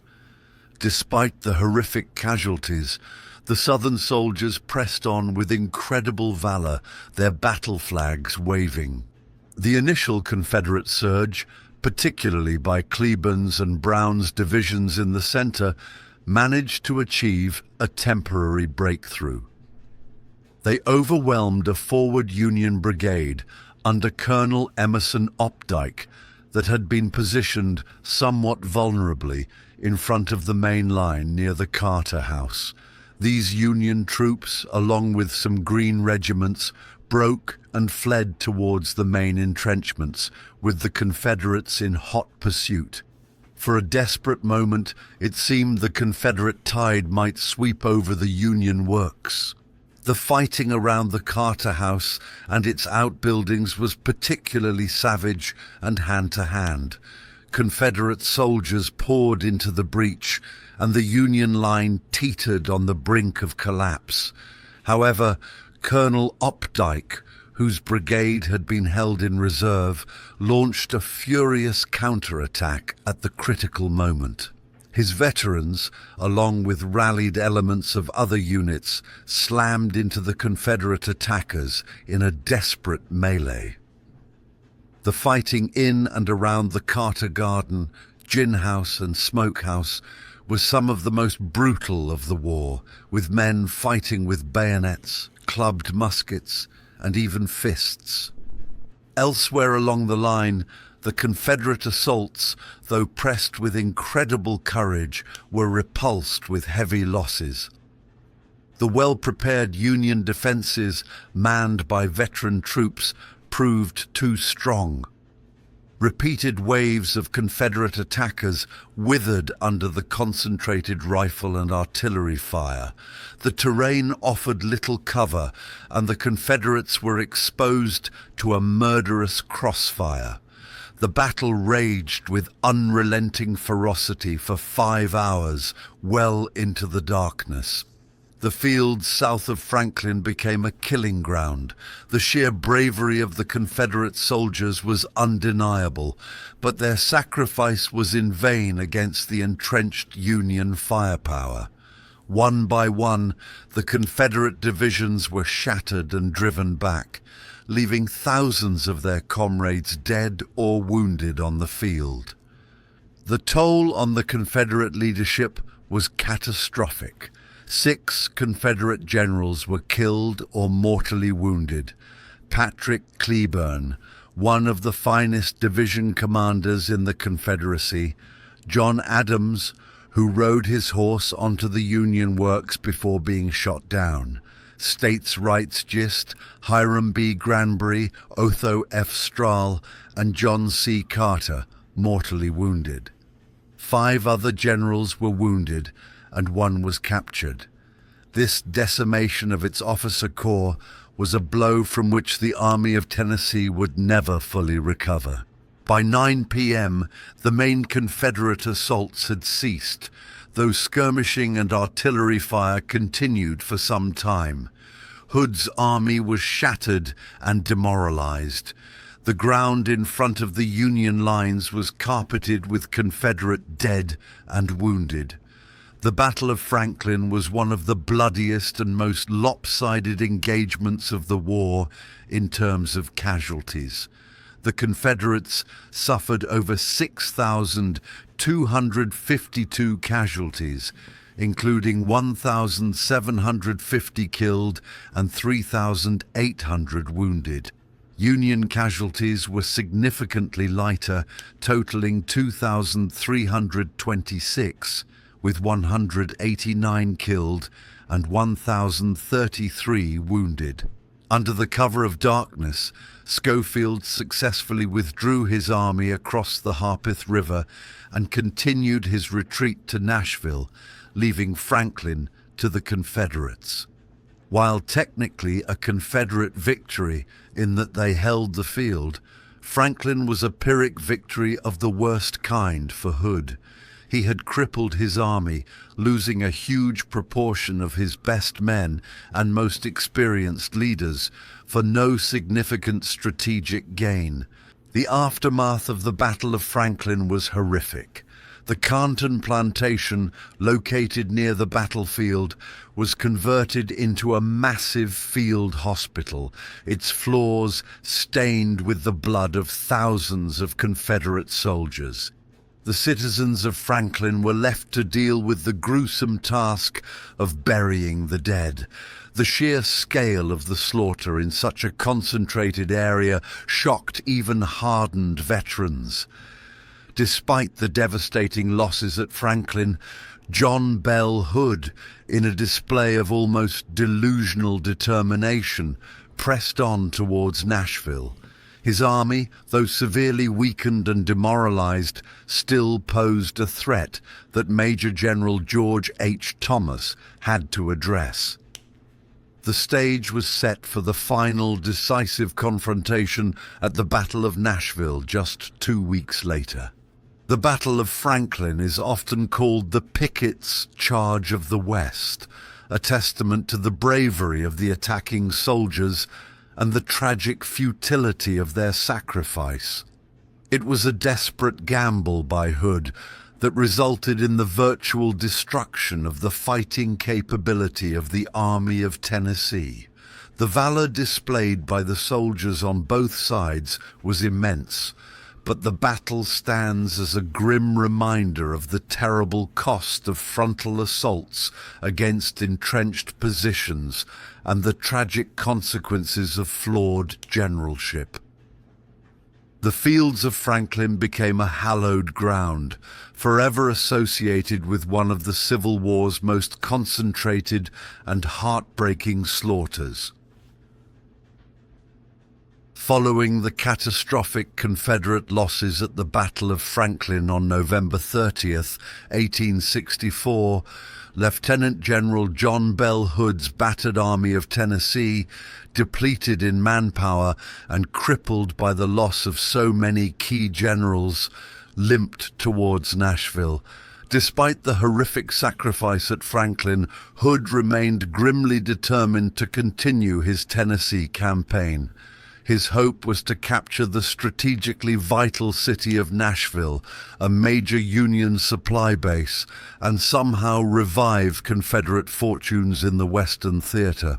Major General George H. Thomas, commanding the Union Department of the Cumberland, had been methodically concentrating his forces in Nashville, preparing to meet Hood's desperate challenge. Hood's army, now numbering perhaps less than 25,000 effective troops, arrived before Nashville in early December and took up defensive positions on a series of hills south of the city. His line was stretched thin, attempting to cover a front of several miles. The Confederates were outnumbered, outgunned, and poorly supplied, their morale understandably low after the slaughter at Franklin. They dug in as best they could, constructing earthworks and redoubts, but their position was inherently weak given their diminished strength. Inside Nashville, Major General Thomas, known as the Rock of Chickamauga for his steadfastness in that earlier battle, commanded a formidable and diverse force of nearly 55,000 men. His army included the 4th Corps under Major General Thomas J. Wood, the 23rd Corps under Major General John M. Schofield, which had borne the brunt of the fighting at Franklin, a detachment of the 16th Corps under Major General Andrew J. Smith, recently arrived from Missouri, and a powerful cavalry corps commanded by the energetic Major General James H. Wilson.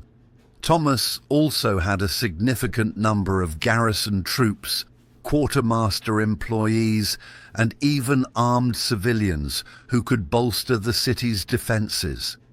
Thomas was a methodical and cautious commander, and he took his time preparing for a decisive blow against Hood.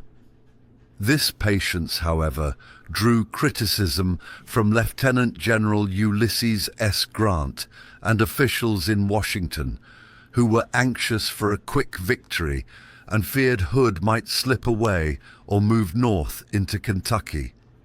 An unseasonable ice storm swept through Nashville in early December, coating the ground with sleet and ice, further delaying Thomas's offensive operations and heightening the impatience in Washington. Grant went so far as to issue orders to relieve Thomas of command, though these orders were ultimately suspended just as Thomas was ready to launch his attack. On the morning of December 15th, 1864, with the ice finally beginning to thaw, Thomas unleashed his well-planned offensive. His strategy involved a feint against the Confederate right flank, while delivering his main blow against Hood's exposed and overextended left. The attack began with a demonstration by Major General James Stedman's division, composed largely of United States colored troops and provisional units, against the Confederate right near the Murfreesboro Pike. This diversion successfully drew Confederate attention and some reinforcements away from their vulnerable left. The main Union assault then commenced. Major General A.J. Smith's 16th Corps and Major General Wood's 4th Corps, supported by Wilson's dismounted cavalry, advanced against the Confederate left flank. The terrain was difficult, a series of detached hills and redoubts that the Confederates had fortified. However, the numerical superiority and firepower of the Union forces were overwhelming. One by one, the Confederate strongpoints, redoubt number 1, redoubt number 2, and so on, were isolated and overrun after fierce fighting. Wilson's cavalry, operating effectively on the far Union right, swung around the Confederate flank, further unhinging Hood's line. By the end of the first day's fighting, Hood's left flank had been shattered and driven back several miles. The Confederates had suffered significant casualties and lost numerous artillery pieces. That night, Hood desperately tried to re-establish a new, more compact defensive line along the Granny White Pike and the Franklin Pike, anchored on a series of prominent hills, including Shies Hill and Overton's Hill, also known as Peach Orchard Hill. His army was now in a perilous position, its line significantly shorter but still vulnerable. On December 16th, Thomas renewed his assault. The morning saw heavy fighting, particularly on the Confederate right, where Wood's 4th Corps launched a determined but costly attack against Overton's Hill, defended by Major General William B. Bates' division and elements of Major General Patton Anderson's, formerly Hindman's, Corps. The Confederates on Overton's Hill put up a stubborn defense, repulsing several Union assaults with heavy losses. The fighting here was intense, with Union troops struggling up steep slopes under a galling fire. The decisive action of the second day, however, occurred on the Confederate left at Shies Hill. This key position was held by Major General Carter L. Stevenson's division. Throughout the afternoon, Union forces under Schofield and Smith, supported by Wilson's cavalry, steadily enveloped Shies Hill. Around 4 p.m., after a concentrated artillery bombardment, a coordinated Union assault from multiple directions overwhelmed the defenders. The Confederate line on Shies Hill collapsed, and this breach quickly unraveled the entire Confederate position. With the collapse of Shies Hill, the Confederate army broke into a full-scale rout. The retreat quickly became a desperate flight southward, with Wilson's Union cavalry in relentless pursuit. The roads became choked with fleeing Confederates, abandoned wagons, and artillery. The pursuit was hampered by bad weather and the rearguard efforts of Major General Nathan Bedford Forrest's Confederate cavalry, which, though not present in large numbers at Nashville itself, played a crucial role in allowing the remnants of Hood's infantry to escape complete annihilation. The Battle of Nashville was a decisive and crushing Union victory. Hood's Army of Tennessee, already crippled at Franklin, was virtually destroyed as an effective fighting force. Confederate casualties at Nashville were estimated at around 6,000, with a very large proportion, over 4,500, being captured. Union casualties were comparatively light, totaling 3,061, 387 killed, 2,562 wounded, 112 missing. Thomas had not only defeated Hood, but had also shattered his army. The pursuit of Hood's retreating army continued for several days, harried by Wilson's cavalry and hampered by miserable winter conditions. The remnants of the Army of Tennessee eventually crossed the Tennessee River, a broken and demoralized shadow of its former self. John Bell Hood, his ambitious campaign in ruins, resigned his command in January 1865. The Battle of Nashville was one of the most complete and decisive tactical victories of the Civil War. It effectively ended any significant Confederate military presence in the Western theater. Thomas's deliberate planning and skillful execution, utilizing his numerical superiority and combined arms effectively, had resulted in the annihilation of a major Confederate field army. The victory secured Tennessee for the Union and further demonstrated the Confederacy's inability to protect its heartland. While Thomas had faced criticism for his perceived slowness, the outcome at Nashville vindicated his methodical approach. He had waited until he was fully prepared and then struck with overwhelming force, achieving a victory that was both strategically significant and tactically brilliant. The battle also highlighted the effective use of cavalry in a dismounted role and in pursuit, as demonstrated by Wilson's corps. For the Confederacy, Nashville was a final, devastating blow in the West, a grim prelude to the final collapse that would come in the spring of 1865.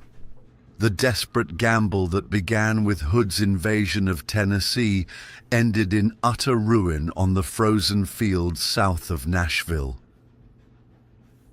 As the harsh winter of 1864 to 1865 reluctantly gave way to a bleak spring, the Confederacy found itself ensnared in the throes of a desperate and seemingly irreversible decline.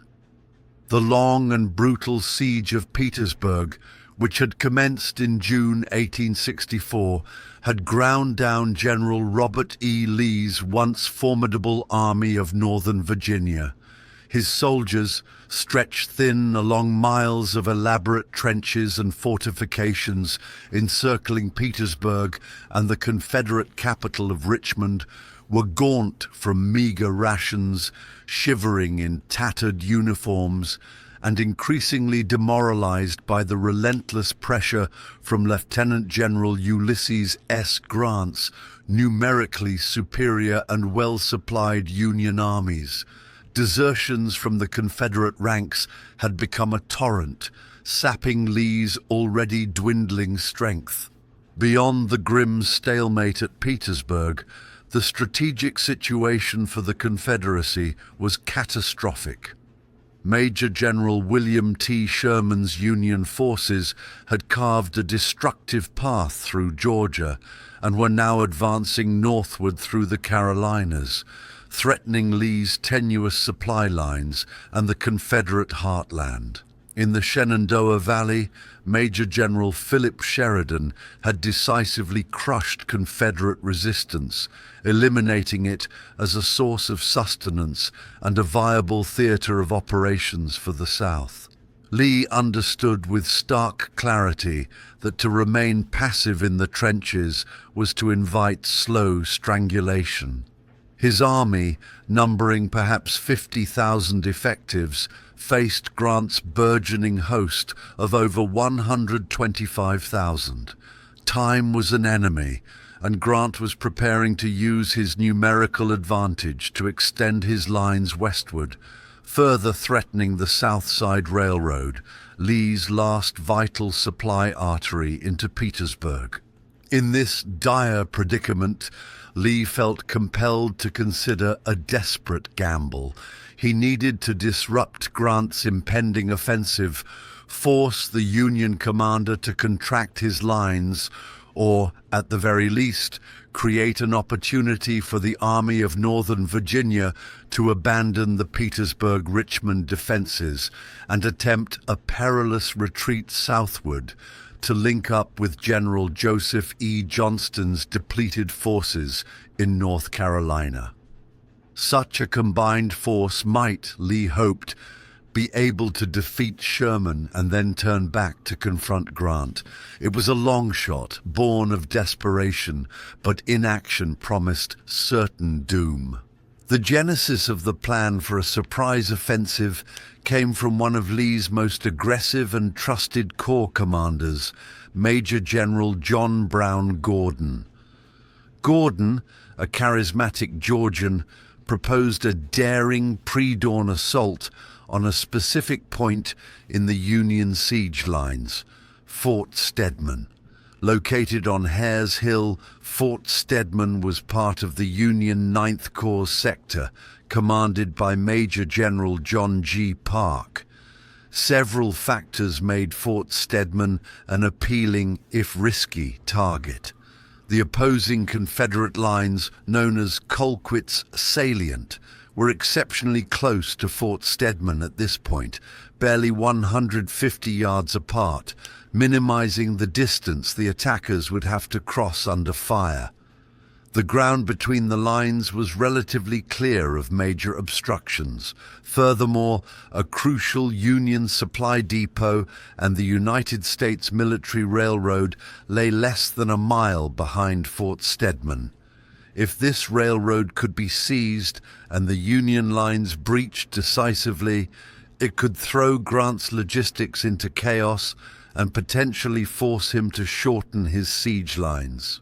Lee, after careful consideration and consultation with Gordon, approved the audacious plan.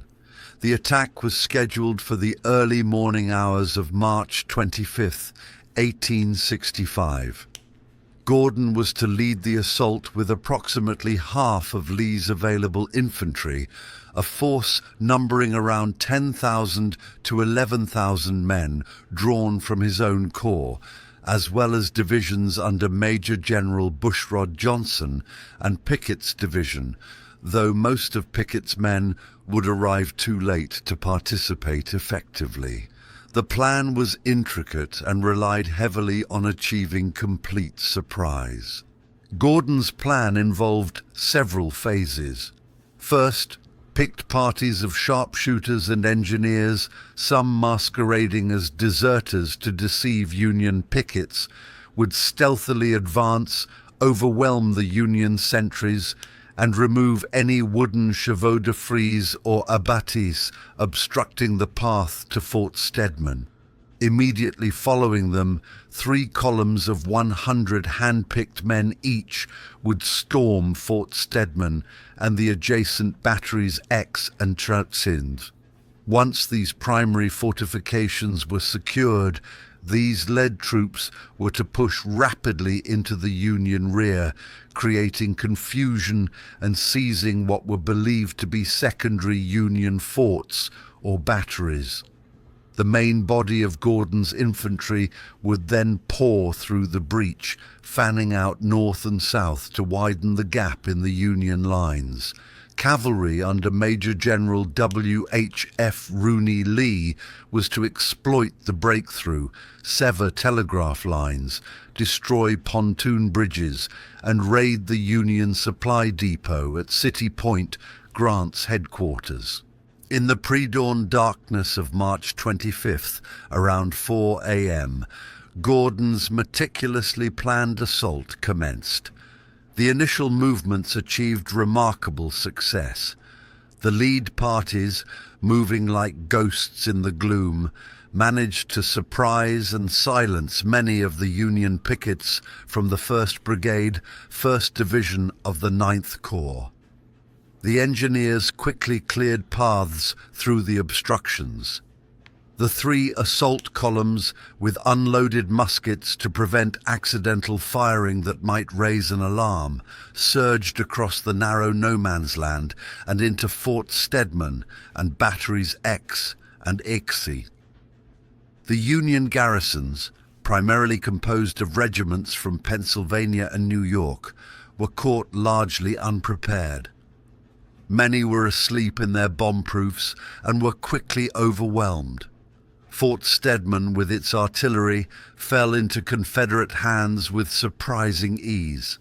Brigadier General Napoleon B. McLaughlin, the Union brigade commander responsible for this sector, was awakened by the sounds of the attack. He rode towards the action, initially mistaking some of the Confederates in the darkness for his own men. He even attempted to direct their fire before realizing his error and being captured.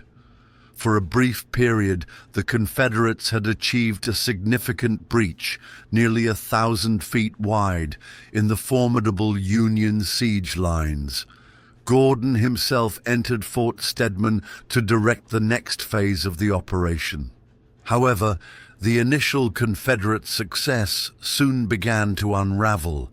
The guides who were supposed to lead the columns to the secondary Union forts in the rear became disoriented in the darkness and the unfamiliar maze of Union trenches and encampments. The expected secondary forts proved to be either non-existent or much more difficult to locate and capture than anticipated. This confusion and delay stalled the crucial exploitation of the breakthrough. Some Confederate troops, famished and deprived, paused to plunder captured Union rations and supplies, further eroding the momentum of the attack. The Union response, though initially slow due to the surprise and the absence of senior commanders, Parke was at his headquarters, and Meade, the Army of the Potomac commander, was also away, began to materialize. Brigadier General John F. Hartranft, commanding the 3rd Division of the 9th Corps, composed mainly of Pennsylvania regiments, was quartered nearby. Upon learning of the breakthrough, Hartranft acted with commendable speed and decisiveness. He began to gather his reserve troops and organize a counterattack to seal the breach. Union artillery from adjacent forts and batteries, recovering from the initial shock, soon opened a devastating crossfire on Fort Stedman and the captured batteries, as well as on the no-man's land between the lines. The massive Union siege guns further in the rear also joined the bombardment.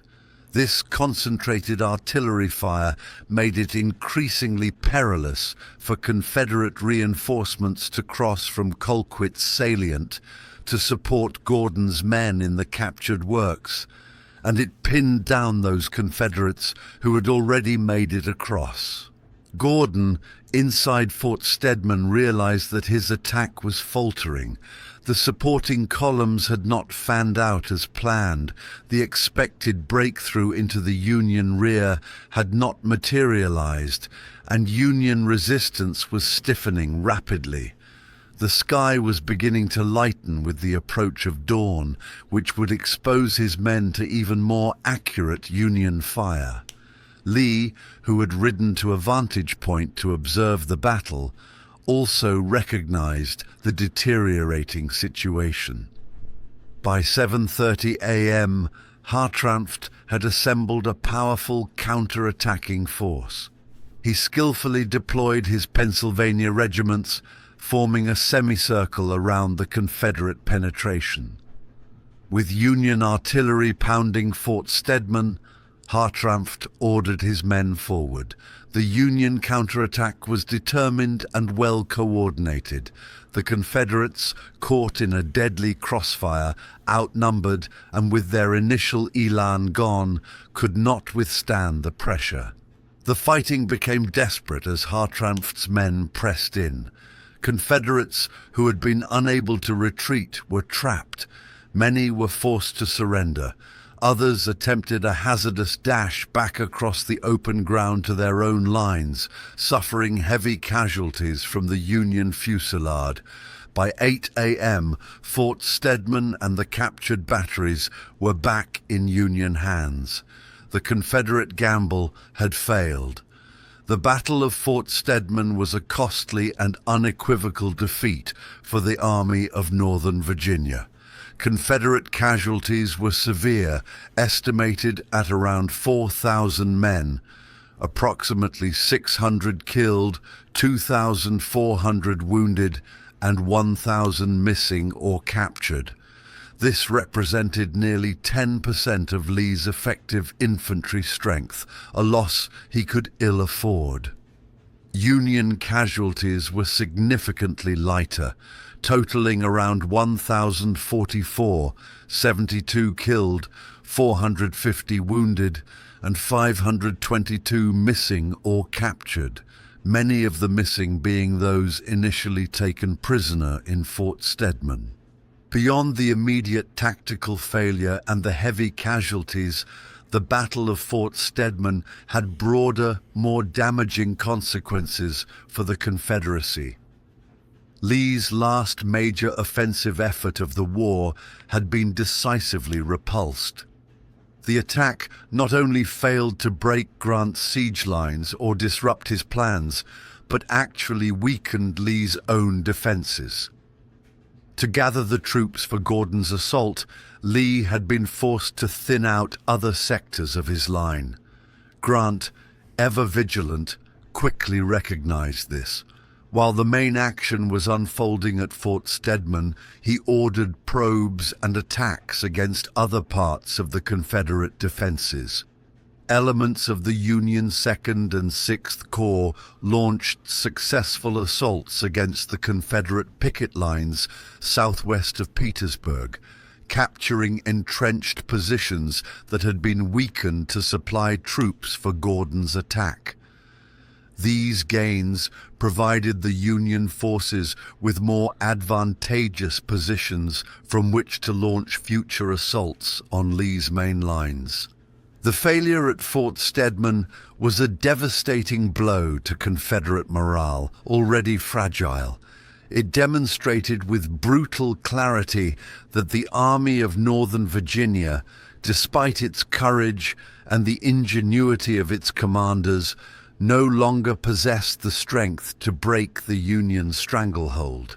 Lee's options had narrowed to virtually none. His desperate offensive had only hastened the inevitable. For the Union, the successful defense of Fort Stedman and the subsequent gains along the picket lines further tightened the vice around Petersburg. It reinforced the confidence of the Union troops and their commanders. Hartranft's capable handling of the Union counterattack earned him a brevet promotion to Major General. The Battle of Fort Stedman was, in essence, the death knell of the Army of Northern Virginia's offensive capabilities. Lee's final, desperate gamble had failed.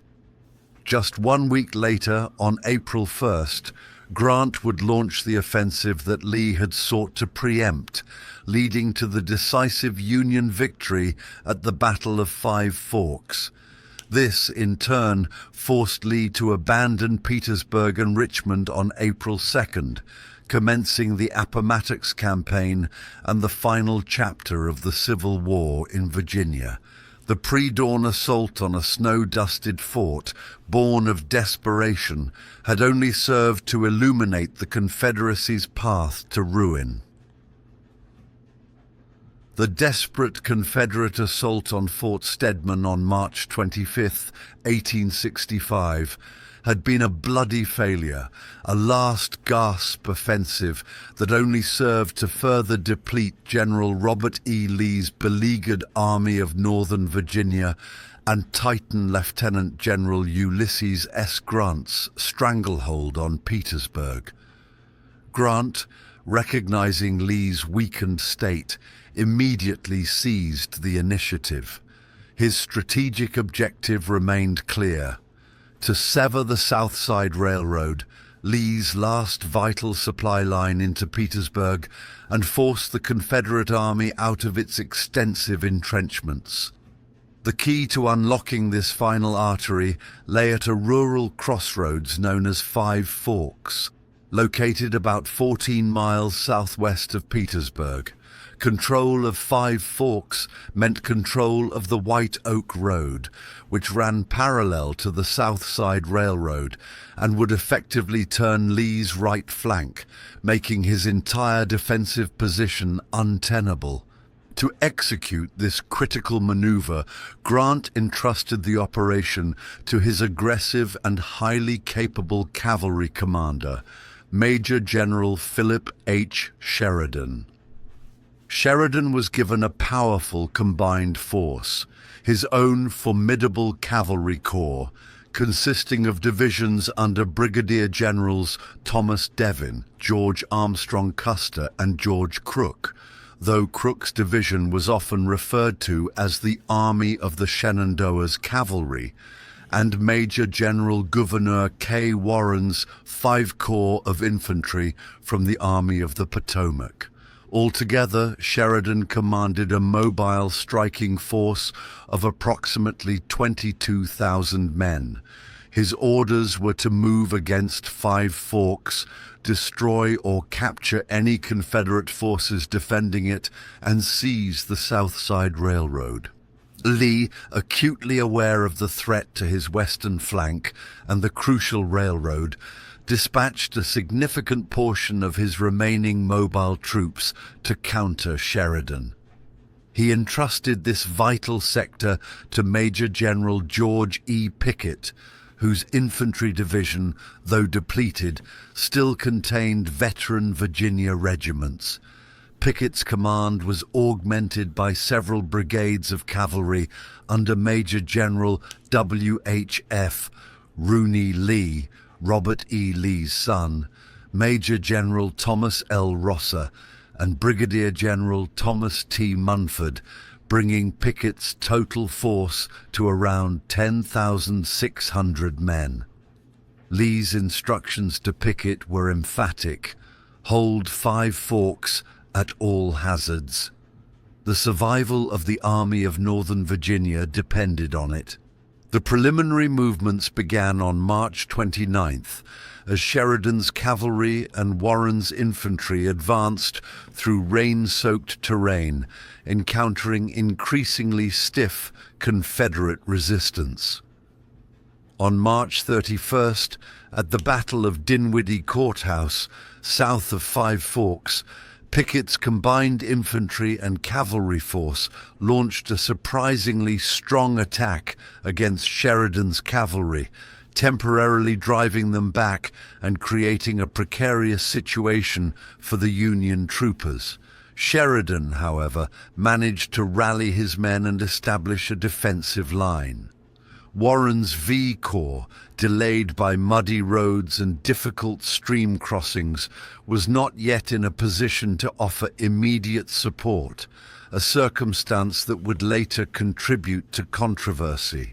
Despite the initial Confederate success at Dinwiddie Court House, Pickett found his own position becoming increasingly isolated as Union infantry from Warren's V Corps began to press against his flank and threaten his line of retreat along the White Oak Road.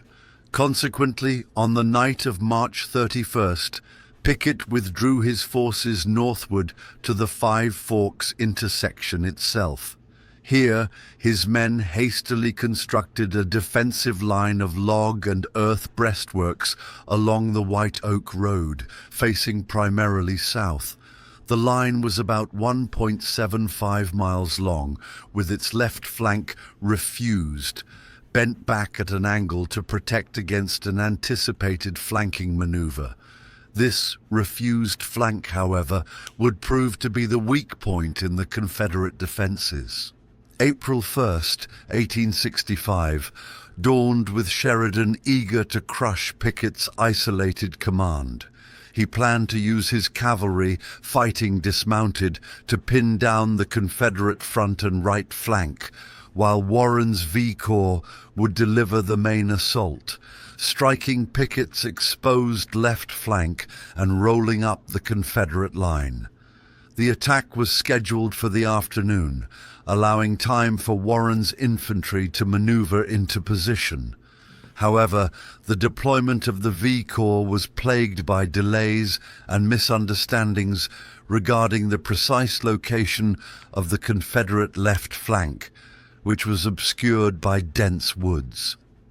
Sheridan, known for his impatience and fiery temperament, grew increasingly frustrated with what he perceived as Warren's slowness and lack of aggressive energy. Compounding the Confederate woes was a critical lapse in command. As the afternoon wore on and the expected Union attack had not yet materialized, Major General Pickett and Major General Fitzhugh Lee, another of Robert E. Lee's nephews, commanding the cavalry, rode off to attend a shadbake hosted by General Rosser several miles to the rear of the Confederate lines along Hatcher's Run. Crucially, they left no designated subordinate in overall command at the front. An acoustic shadow, a phenomenon where atmospheric conditions block sound, reportedly prevented them from hearing the sounds of the battle when it finally erupted. Around 4 p.m., Sheridan, having finally gotten Warren's V Corps into a semblance of its attack formation, ordered the assault to begin. His plan was for 2 divisions of the 5th Corps, under Brigadier Generals Romain B. Ayres and Samuel W. Crawford, to hit the angle of the Confederate left flank, while the 3rd Division, under Brigadier General Charles Griffin, would support the attack. Sheridan's dismounted cavalry would simultaneously pressure the rest of Pickett's line. The initial Union infantry assault, however, went somewhat awry. Ayres's division, which was intended to strike the front of the Confederate angle, veered too far to its right, west, and was met by a heavy volley from the entrenched Confederates. Crawford's division on Ayres's left missed the Confederate flank entirely and marched off into the woods to the north, effectively out of the fight for a critical period. For a moment, it seemed the Union attack might stall. Sheridan, however, was on the scene, personally directing the action with his characteristic vigor. He rallied Ayres's men and redirected Griffin's division to strike the exposed Confederate flank. Warren, too, was actively engaged, attempting to correct the misdirection of his divisions and get Crawford's errant division back into the fight.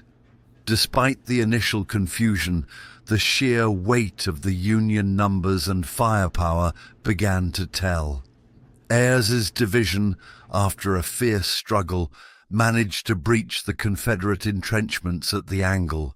Griffin's division then slammed into the now exposed Confederate left flank, and the southern line began to crumble.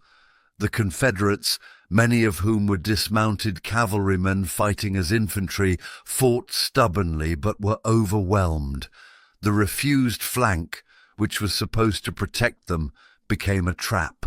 As the Confederate left collapsed, Sheridan's dismounted cavalrymen intensified their pressure along the front. The Union breakthrough widened rapidly. Pickett and Fitzhugh Lee, finally alerted to the disaster unfolding, galloped back towards Five Forks, but by the time they arrived, their lines were disintegrating. Pickett's efforts to rally his men were largely futile in the face of the overwhelming Union onslaught. Crawford's division of the 5th Corps, eventually redirected by Warren, emerged from the woods in the Confederate rear, cutting off a major line of retreat along Ford's Road. The Confederate position became untenable, and their defense dissolved into a rout. Thousands of Confederate soldiers were captured as Union troops swept over the battlefield. Pockets of resistance continued, particularly from some cavalry units who fought a desperate rearguard action, but the battle was irretrievably lost for the Confederates. By late afternoon, the Battle of Five Forks was over. It was a decisive Union victory. Sheridan's combined force had shattered Pickett's command. Confederate casualties were estimated at around 2,950, with the vast majority, over 2,400, being captured. Union casualties were significantly lighter, totaling approximately 830 killed, wounded, and missing. The strategic consequences of the Battle of Five Forks were immediate and catastrophic for the Confederacy. The South Side Railroad was now effectively severed, and Lee's right flank was completely turned. His defensive lines around Petersburg, held for nearly 10 grueling months, were no longer viable. Upon hearing the news of the disaster at Five Forks, Lee knew that he had no choice but to abandon both Petersburg and Richmond. That night, he issued orders for the evacuation. The victory at Five Forks was a crowning achievement for Philip Sheridan, further cementing his reputation as one of the Union's most effective combat commanders. However, the battle was also marred by controversy. Sheridan, still incensed by what he considered Warren's tardiness and lack of aggressive leadership during the battle, summarily relieved Major General Gouverneur K. Warren of command of the V Corps on the field, even as his troops were achieving a significant victory. This action, viewed by many as unjust, would shadow Warren for the rest of his life, though a court of inquiry years later would largely exonerate him. The Battle of Five Forks is often referred to as the Waterloo of the Confederacy. While perhaps an overstatement in terms of the numbers engaged compared to the Napoleonic battle, its strategic impact was undeniably immense. It was the decisive blow that broke the stalemate at Petersburg, directly leading to the fall of the Confederate capital and setting in motion the final series of events that would culminate in Lee's surrender at Appomattox Court House just 8 days later. The desperate defense of a rural crossroads had failed, and with it the last realistic hope of the Army of Northern Virginia. The crushing Union victory at Five Forks on April 1st, 1865, followed by the successful Union breakthrough of the Petersburg siege lines on April 2nd, left General Robert E. Lee with no alternative but to abandon the long-defended Confederate capital of Richmond and the vital rail hub of Petersburg. His once proud Army of Northern Virginia, now a shadow of its former self, starving, exhausted, and vastly outnumbered, embarked on a desperate westward retreat. Lee's immediate objective was to reach Amelia Court House, about 40 miles west of Richmond, where he had ordered rations to be sent. From there, he hoped to turn south and link up with General Joseph E. Johnston's Confederate forces in North Carolina, a slim hope for continuing the struggle. The retreat began on the night of April 2nd, a chaotic and somber affair. Richmond, the symbolic heart of the Confederacy, erupted in flames as evacuating Confederate troops destroyed military supplies, and uncontrolled fires spread through the city. Lee's army, now numbering perhaps less than 30,000 effective soldiers, marched westward, pursued relentlessly by Lieutenant General Ulysses S. Grant's victorious Union armies. The Union pursuit was swift and well coordinated, with Major General Philip Sheridan's aggressive cavalry nipping at the Confederate flanks and rear, while powerful Union infantry corps pressed hard on their heels. Upon reaching Amelia Court House on April 4th, Lee was met with a devastating disappointment. The desperately needed rations had not arrived. A critical administrative blunder meant that trains loaded with ammunition had been sent, but not the food essential for his starving men. This forced a crucial delay of nearly a day as Lee's troops fanned out to forage for supplies in the surrounding countryside, finding little. This delay allowed Grant's pursuing forces to close the gap and begin to encircle Lee's dwindling army. The retreat became a series of desperate forced marches, skirmishes, and rearguard actions. The Confederate soldiers, plagued by hunger, fatigue, and a growing sense of hopelessness, struggled onward. Sheridan's cavalry proved particularly effective, repeatedly striking the Confederate column, capturing wagons, artillery, and thousands of prisoners.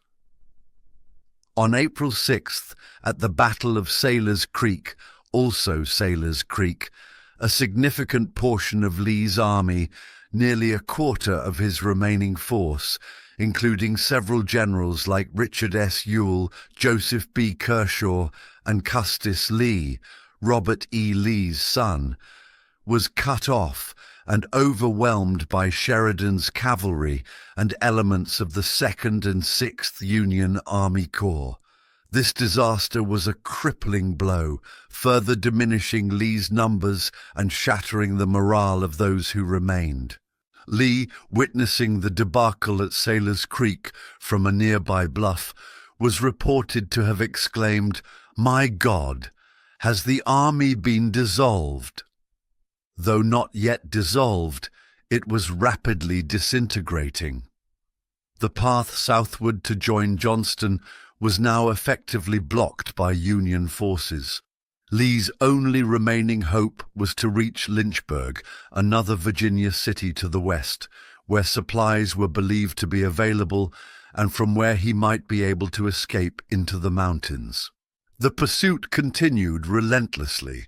Union infantry, spurred on by Grant, marched day and night, determined to bring Lee to bay. Sheridan's cavalry, ever aggressive, raced ahead to block Lee's path. By April 8th, Sheridan's troopers, supported by infantry from the Army of the James, 24th and elements of the 25th Corps, which included United States colored troops, had reached Appomattox Station, a small depot on the South Side Railroad just west of the village of Appomattox Court House. There they captured several Confederate supply trains carrying crucial rations, clothing, and ammunition intended for Lee's army. This was another devastating blow, as these were the supplies Lee was desperately trying to reach. That evening, Lee's vanguard, under Major General John B. Gordon, approached Appomattox Court House, only to find their path to Appomattox Station and the vital supplies blocked by Sheridan's entrenched cavalry. Lee, now almost completely surrounded, held a final council of war with his senior commanders, including Gordon, Lieutenant General James Longstreet, and Major General Fitzhugh Lee. Gordon proposed a final attempt to break through the Union lines at dawn, hoping to clear a path for the army to escape. If only cavalry blocked the way, there was a slim chance. If Union infantry had arrived in strength, the situation was hopeless. On the cold, clear morning of Palm Sunday, April 9th, 1865, Gordon's depleted corps, consisting of the remnants of several divisions, launched a desperate assault against Sheridan's dismounted cavalrymen, positioned on the ridge west of Appomattox Court House. Initially, the Confederates, fighting with the courage of despair, managed to push back the Union troopers and even capture a couple of artillery pieces. For a brief moment, a flicker of hope emerged. However, this faint hope was quickly extinguished. As Gordon's men crested the ridge, they were met not just by Sheridan's cavalry, but by serried ranks of blue-clad Union infantry, the V Corps under Major General Charles Griffin and elements of Major General Edward Ord's Army of the James, the 95th Corps. Sheridan had skillfully used his cavalry to hold the Confederates in check, while the infantry marched rapidly through the night to arrive in time to seal the trap. The sight of the massed Union infantry, fresh and well-equipped, signaled the end. Gordon sent word back to Lee. "Tell General Lee I have fought my corps to a frazzle, and I fear I can do nothing unless I am heavily supported by Longstreet's corps." Longstreet's corps, however, was heavily engaged with Union forces pressing from the east and rear, Meade's Army of the Potomac, specifically the 2nd and 6th Corps. There was no escape. Lee, upon receiving Gordon's message and assessing the overwhelming Union strength arrayed against him, knew that further resistance was futile and would only result in the needless slaughter of his remaining devoted soldiers. He is reported to have said, "Then there is nothing left for me to do but to go and see General Grant, and I would rather die 1,000 deaths. Dressed in his finest full-dress grey uniform, accompanied by his aide, Colonel Charles Marshall, Lee rode out under a flag of truce to seek a meeting with Grant. The initial communications regarding surrender had begun the previous day, with Grant proposing generous terms. Now, with his army cornered and his last attempt to break out thwarted, Lee accepted the inevitable. The two iconic commanders met in the parlor of the McLean House, a modest brick home in the village of Appomattox Court House, owned by Wilmer McLean. Ironically, McLean had moved to Appomattox from Manassas, Virginia, to escape the war after the First Battle of Bull Run had been fought on his previous property. The war, it seemed, had followed him.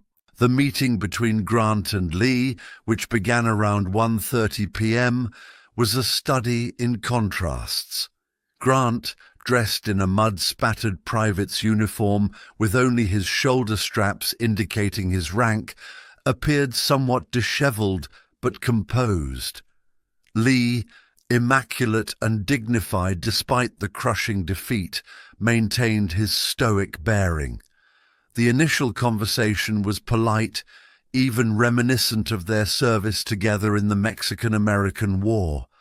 Grant, sensitive to Lee's position, gently steered the conversation towards the terms of surrender. The terms offered by Grant were remarkably generous, reflecting President Abraham Lincoln's desire for a conciliatory end to the conflict and a swift reunification of the nation. Confederate officers and men were to be paroled and allowed to return to their homes, not to be disturbed by United States authorities so long as they observed their paroles and the laws in force where they resided. Officers were permitted to keep their sidearms, private horses, and baggage. Crucially, Grant, at Lee's subtle prompting regarding the needs of the Southern soldiers for spring planting, agreed that enlisted men who owned their own horses or mules could also keep them. Grant also ordered that rations be provided to Lee's starving army. The formal surrender documents were drafted and signed. As Lee emerged from the McLean House and mounted his famous grey horse, Traveler, Union soldiers who had gathered outside began to cheer. Grant, however, immediately ordered them to stop, stating, "The war is over. The rebels are our countrymen again." It was a moment of profound solemnity and magnanimity. The formal ceremony of stacking arms and surrendering flags by the Confederate infantry took place on April 12th, overseen by Union Brigadier General Joshua Lawrence Chamberlain, the hero of Little Round Top at Gettysburg. Chamberlain, in a gesture of respect, ordered his men to salute the surrendering Confederates, an act that was acknowledged by Confederate Major General John B. Gordon, who ordered his men to return the salute. It was a poignant and symbolic end to 4 years of bitter conflict between these veteran armies. The surrender of the Army of Northern Virginia at Appomattox Court House, totaling around 28,000 paroled soldiers, did not officially end the Civil War. Other Confederate forces remained in the field in other parts of the South. However, Lee's surrender was the decisive event that signaled the effective collapse of the Confederacy. It triggered a cascade of surrenders by other Confederate commanders in the weeks that followed. The Battle of Appomattox Court House itself, the brief but sharp engagement on the morning of April 9th, was the final act in the long and bloody drama of the Army of Northern Virginia. It was less a pitched battle than a final desperate attempt to break free, met by an overwhelming display of Union power that made further resistance impossible. The casualties in this final engagement were relatively light compared to the massive battles that preceded it, perhaps a few hundred on each side, but they were the last drops of blood shed by Lee's storied army.